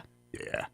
See, Southern people, the sense of humor of Southern people just different. And that's vintage Southern people humor right there. That's people that don't get their feelers hurt. Right. Yeah. That's a bless your heart moment right Yeah. there. And I laugh because I'm like, what is the big deal with these stupid cups? You Yeah. know, like, it's not a Yeti, you know. Yeah. And obviously I'm not like, you know, a Yeti person either, because these Look, are... yeah, you got a Stephen King cup, looks like. Here. Yes, it is. This was a Christmas present from my Felicia 2 or 3 years ago, or 4 or 5 years, I don't know. Nice. I've had it forever. See, good for you. We all float. This cup is this one I got at Christmas. My wife, for her school, instead of having a Christmas party this year for all the staff, they bought each of the teachers a cup, and it was just like this one, and they had it monogrammed and everything. Oh, okay. But it was I liked the cup because it was actually a little bigger mine, but skinnier and taller, and so it fit my car better and all that. So I was like, you know what, I'd like one of those, and so she got me one. This was the least feminine of the bunch, this cream white color. They're mostly like in pastel colors, so I was like, I'm good on those. But it's been a good cup. I broke the straw 3 minutes into owning it, but it's a good cup. But it's not a Stanley Cup, and it's like $20, not $200. I don't know. I saw, if they're the true Stanley Cups, they're on Temu for like $8. Yeah, those are the true ones on Temu. I love Temu. Yeah, you and Sean. Although I think Sean's is souring a little on Temu. Okay, so he's been I less placed Temu. one order last year, and then I just placed an order last night because I want this little car vacuum cleaner thing, and it's battery operated and plugs into the car charger, and you could just vacuum up stuff if you make a mess, and it's small. Well, I think Sean was borderline getting to be a problem. Like, he was starting to come in with like this sack of things, and it's just stuff he got off Temu, and like 2/3 of it, I'm like, that'll be broken a week. But he loved it. Kids, and of course, kids get a hold, and guess what happened? Breaks in a week. But for a while there, I think Sean's calmed down. But I think there was a problem. We almost had to have an intervention or a meeting about it. Oh, that's too He was much. coming in with these bags of Temu things. It's like, what are you buying? Why do you take that man's phone away from him? He needs to stop being on the internet. Uninstall that app. You do not need that. That is a nay-nay. Yeah. But anyway, I just saw the time. I know. As far as the pets go, how are the adoptions? How are we selection right now? A lot of dogs. I have a transport on Monday, so all of the cats that I have are going. Okay. So I will be waiting for someone to come out of quarantine before we have any cats available. Okay. And then lots of dogs. Okay. I have every single kennel full in the kennel with dogs. I even have dogs up in the front in cat cages. Oh, wow. So definitely got a big, little, all the above? All of the above, from small to medium to large to big-biggin. Good deal. Please, folks, don't forget the adult dogs and the big ones. Everyone likes to gravitate towards the puppies and things because it's just human nature. But don't forget, there's a few dogs that have been there a while that are just looking for a loving home, and they're great dogs. We have they don't check all the boxes that people look for sometimes. We have a pit mix. I think she's pit boxer. We named her Queenie. So sweet, so friendly, very happy to meet new people. Loves to go on walks. If you want a office dog or a dog to just hang out with you, that's the dog. Companion dog. Yeah, and then like her energy level is whatever your energy level is. She's not like bouncing off the walls, tearing up stuff. If you want to go run, she's gonna run. Nice. If you want to sit, she's gonna sit. So it might be a single or older or person that she wants to be wherever you are. Yeah, that's sometimes those dogs aren't the puppy; they're the 6-year-old. They're the and she's 3 years old. Yeah, but so a young dog, still very young. She's very young. She just has. Because of her size, and a lot of people, they're intimidated. Yeah. And let's face it, bigger, older dogs, a bigger dog. She's housebroken. So it's all but generally 10 to 14 years, depending on the breed. And smaller dogs, you might see them 18 years and things like that. So I get it. Sometimes you're like, I'm going to get this dog for a couple of years, but then think about it. Think about how much love you can give that dog for the couple of years you got left. Right. And that's the point I You make. give that animal the happiest time of its life that it's ever had, because I don't know her backstory. She was found as a stray. And so I can't say, oh, she came from a wonderful home that unfortunately had mishaps. She may have had a hard life. We don't know. But She's definitely had a few litters of puppies because she's got big boobs. I would also, she's nursed a lot and everything. I would even offer that, dogs are like people. As people get older, you get wiser. And dogs and cats are the same way. They, the dog that's 8 is not going to do things that a 2-year-old dog does. It just doesn't. And by that, I also mean it's also going to understand and probably respond to you much better because that dog has been around people for a longer time. Dog is never too old to learn new things. And once the dog learns your personality, will probably slip into your routine much quicker than a puppy that you quote unquote have to train to do that. Where this dog's going to be a little bit more intuitive to read and react to what you're doing and be more receptive to try to emulate that or try to coexist with that. Right.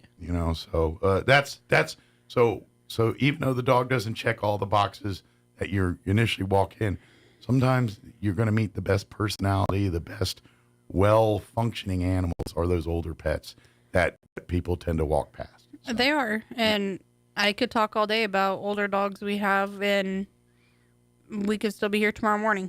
Yep, absolutely. So please don't forget those guys. Those are the ones that end up in the shelter for 6 months and a year, and they get institutionalized, and that's the saddest thing to see. And I know the Humane Society does all the loving and everything on these animals, but at the end of the day, they're still in a cage for a long hunk of the day, and that does, anything, any person body that at some point that's going to get to you a little bit. So it's just what it is. So we'll see you in a couple of weeks here. Don't forget RoswellHumane.org. Come on by the thrift store or the shelter there on East McGaffey. Give the hours real quick. Tuesday through Saturday, 10 to 12 and 1 to 4:30 for the kennels, and the thrift store is Wednesday through Saturday, 10 to 4:30. Awesome. Well, thank you, ma'am. Thank you. We'll see you in a couple of weeks. Yes. 9:59. Quick break before they kick me off the radio.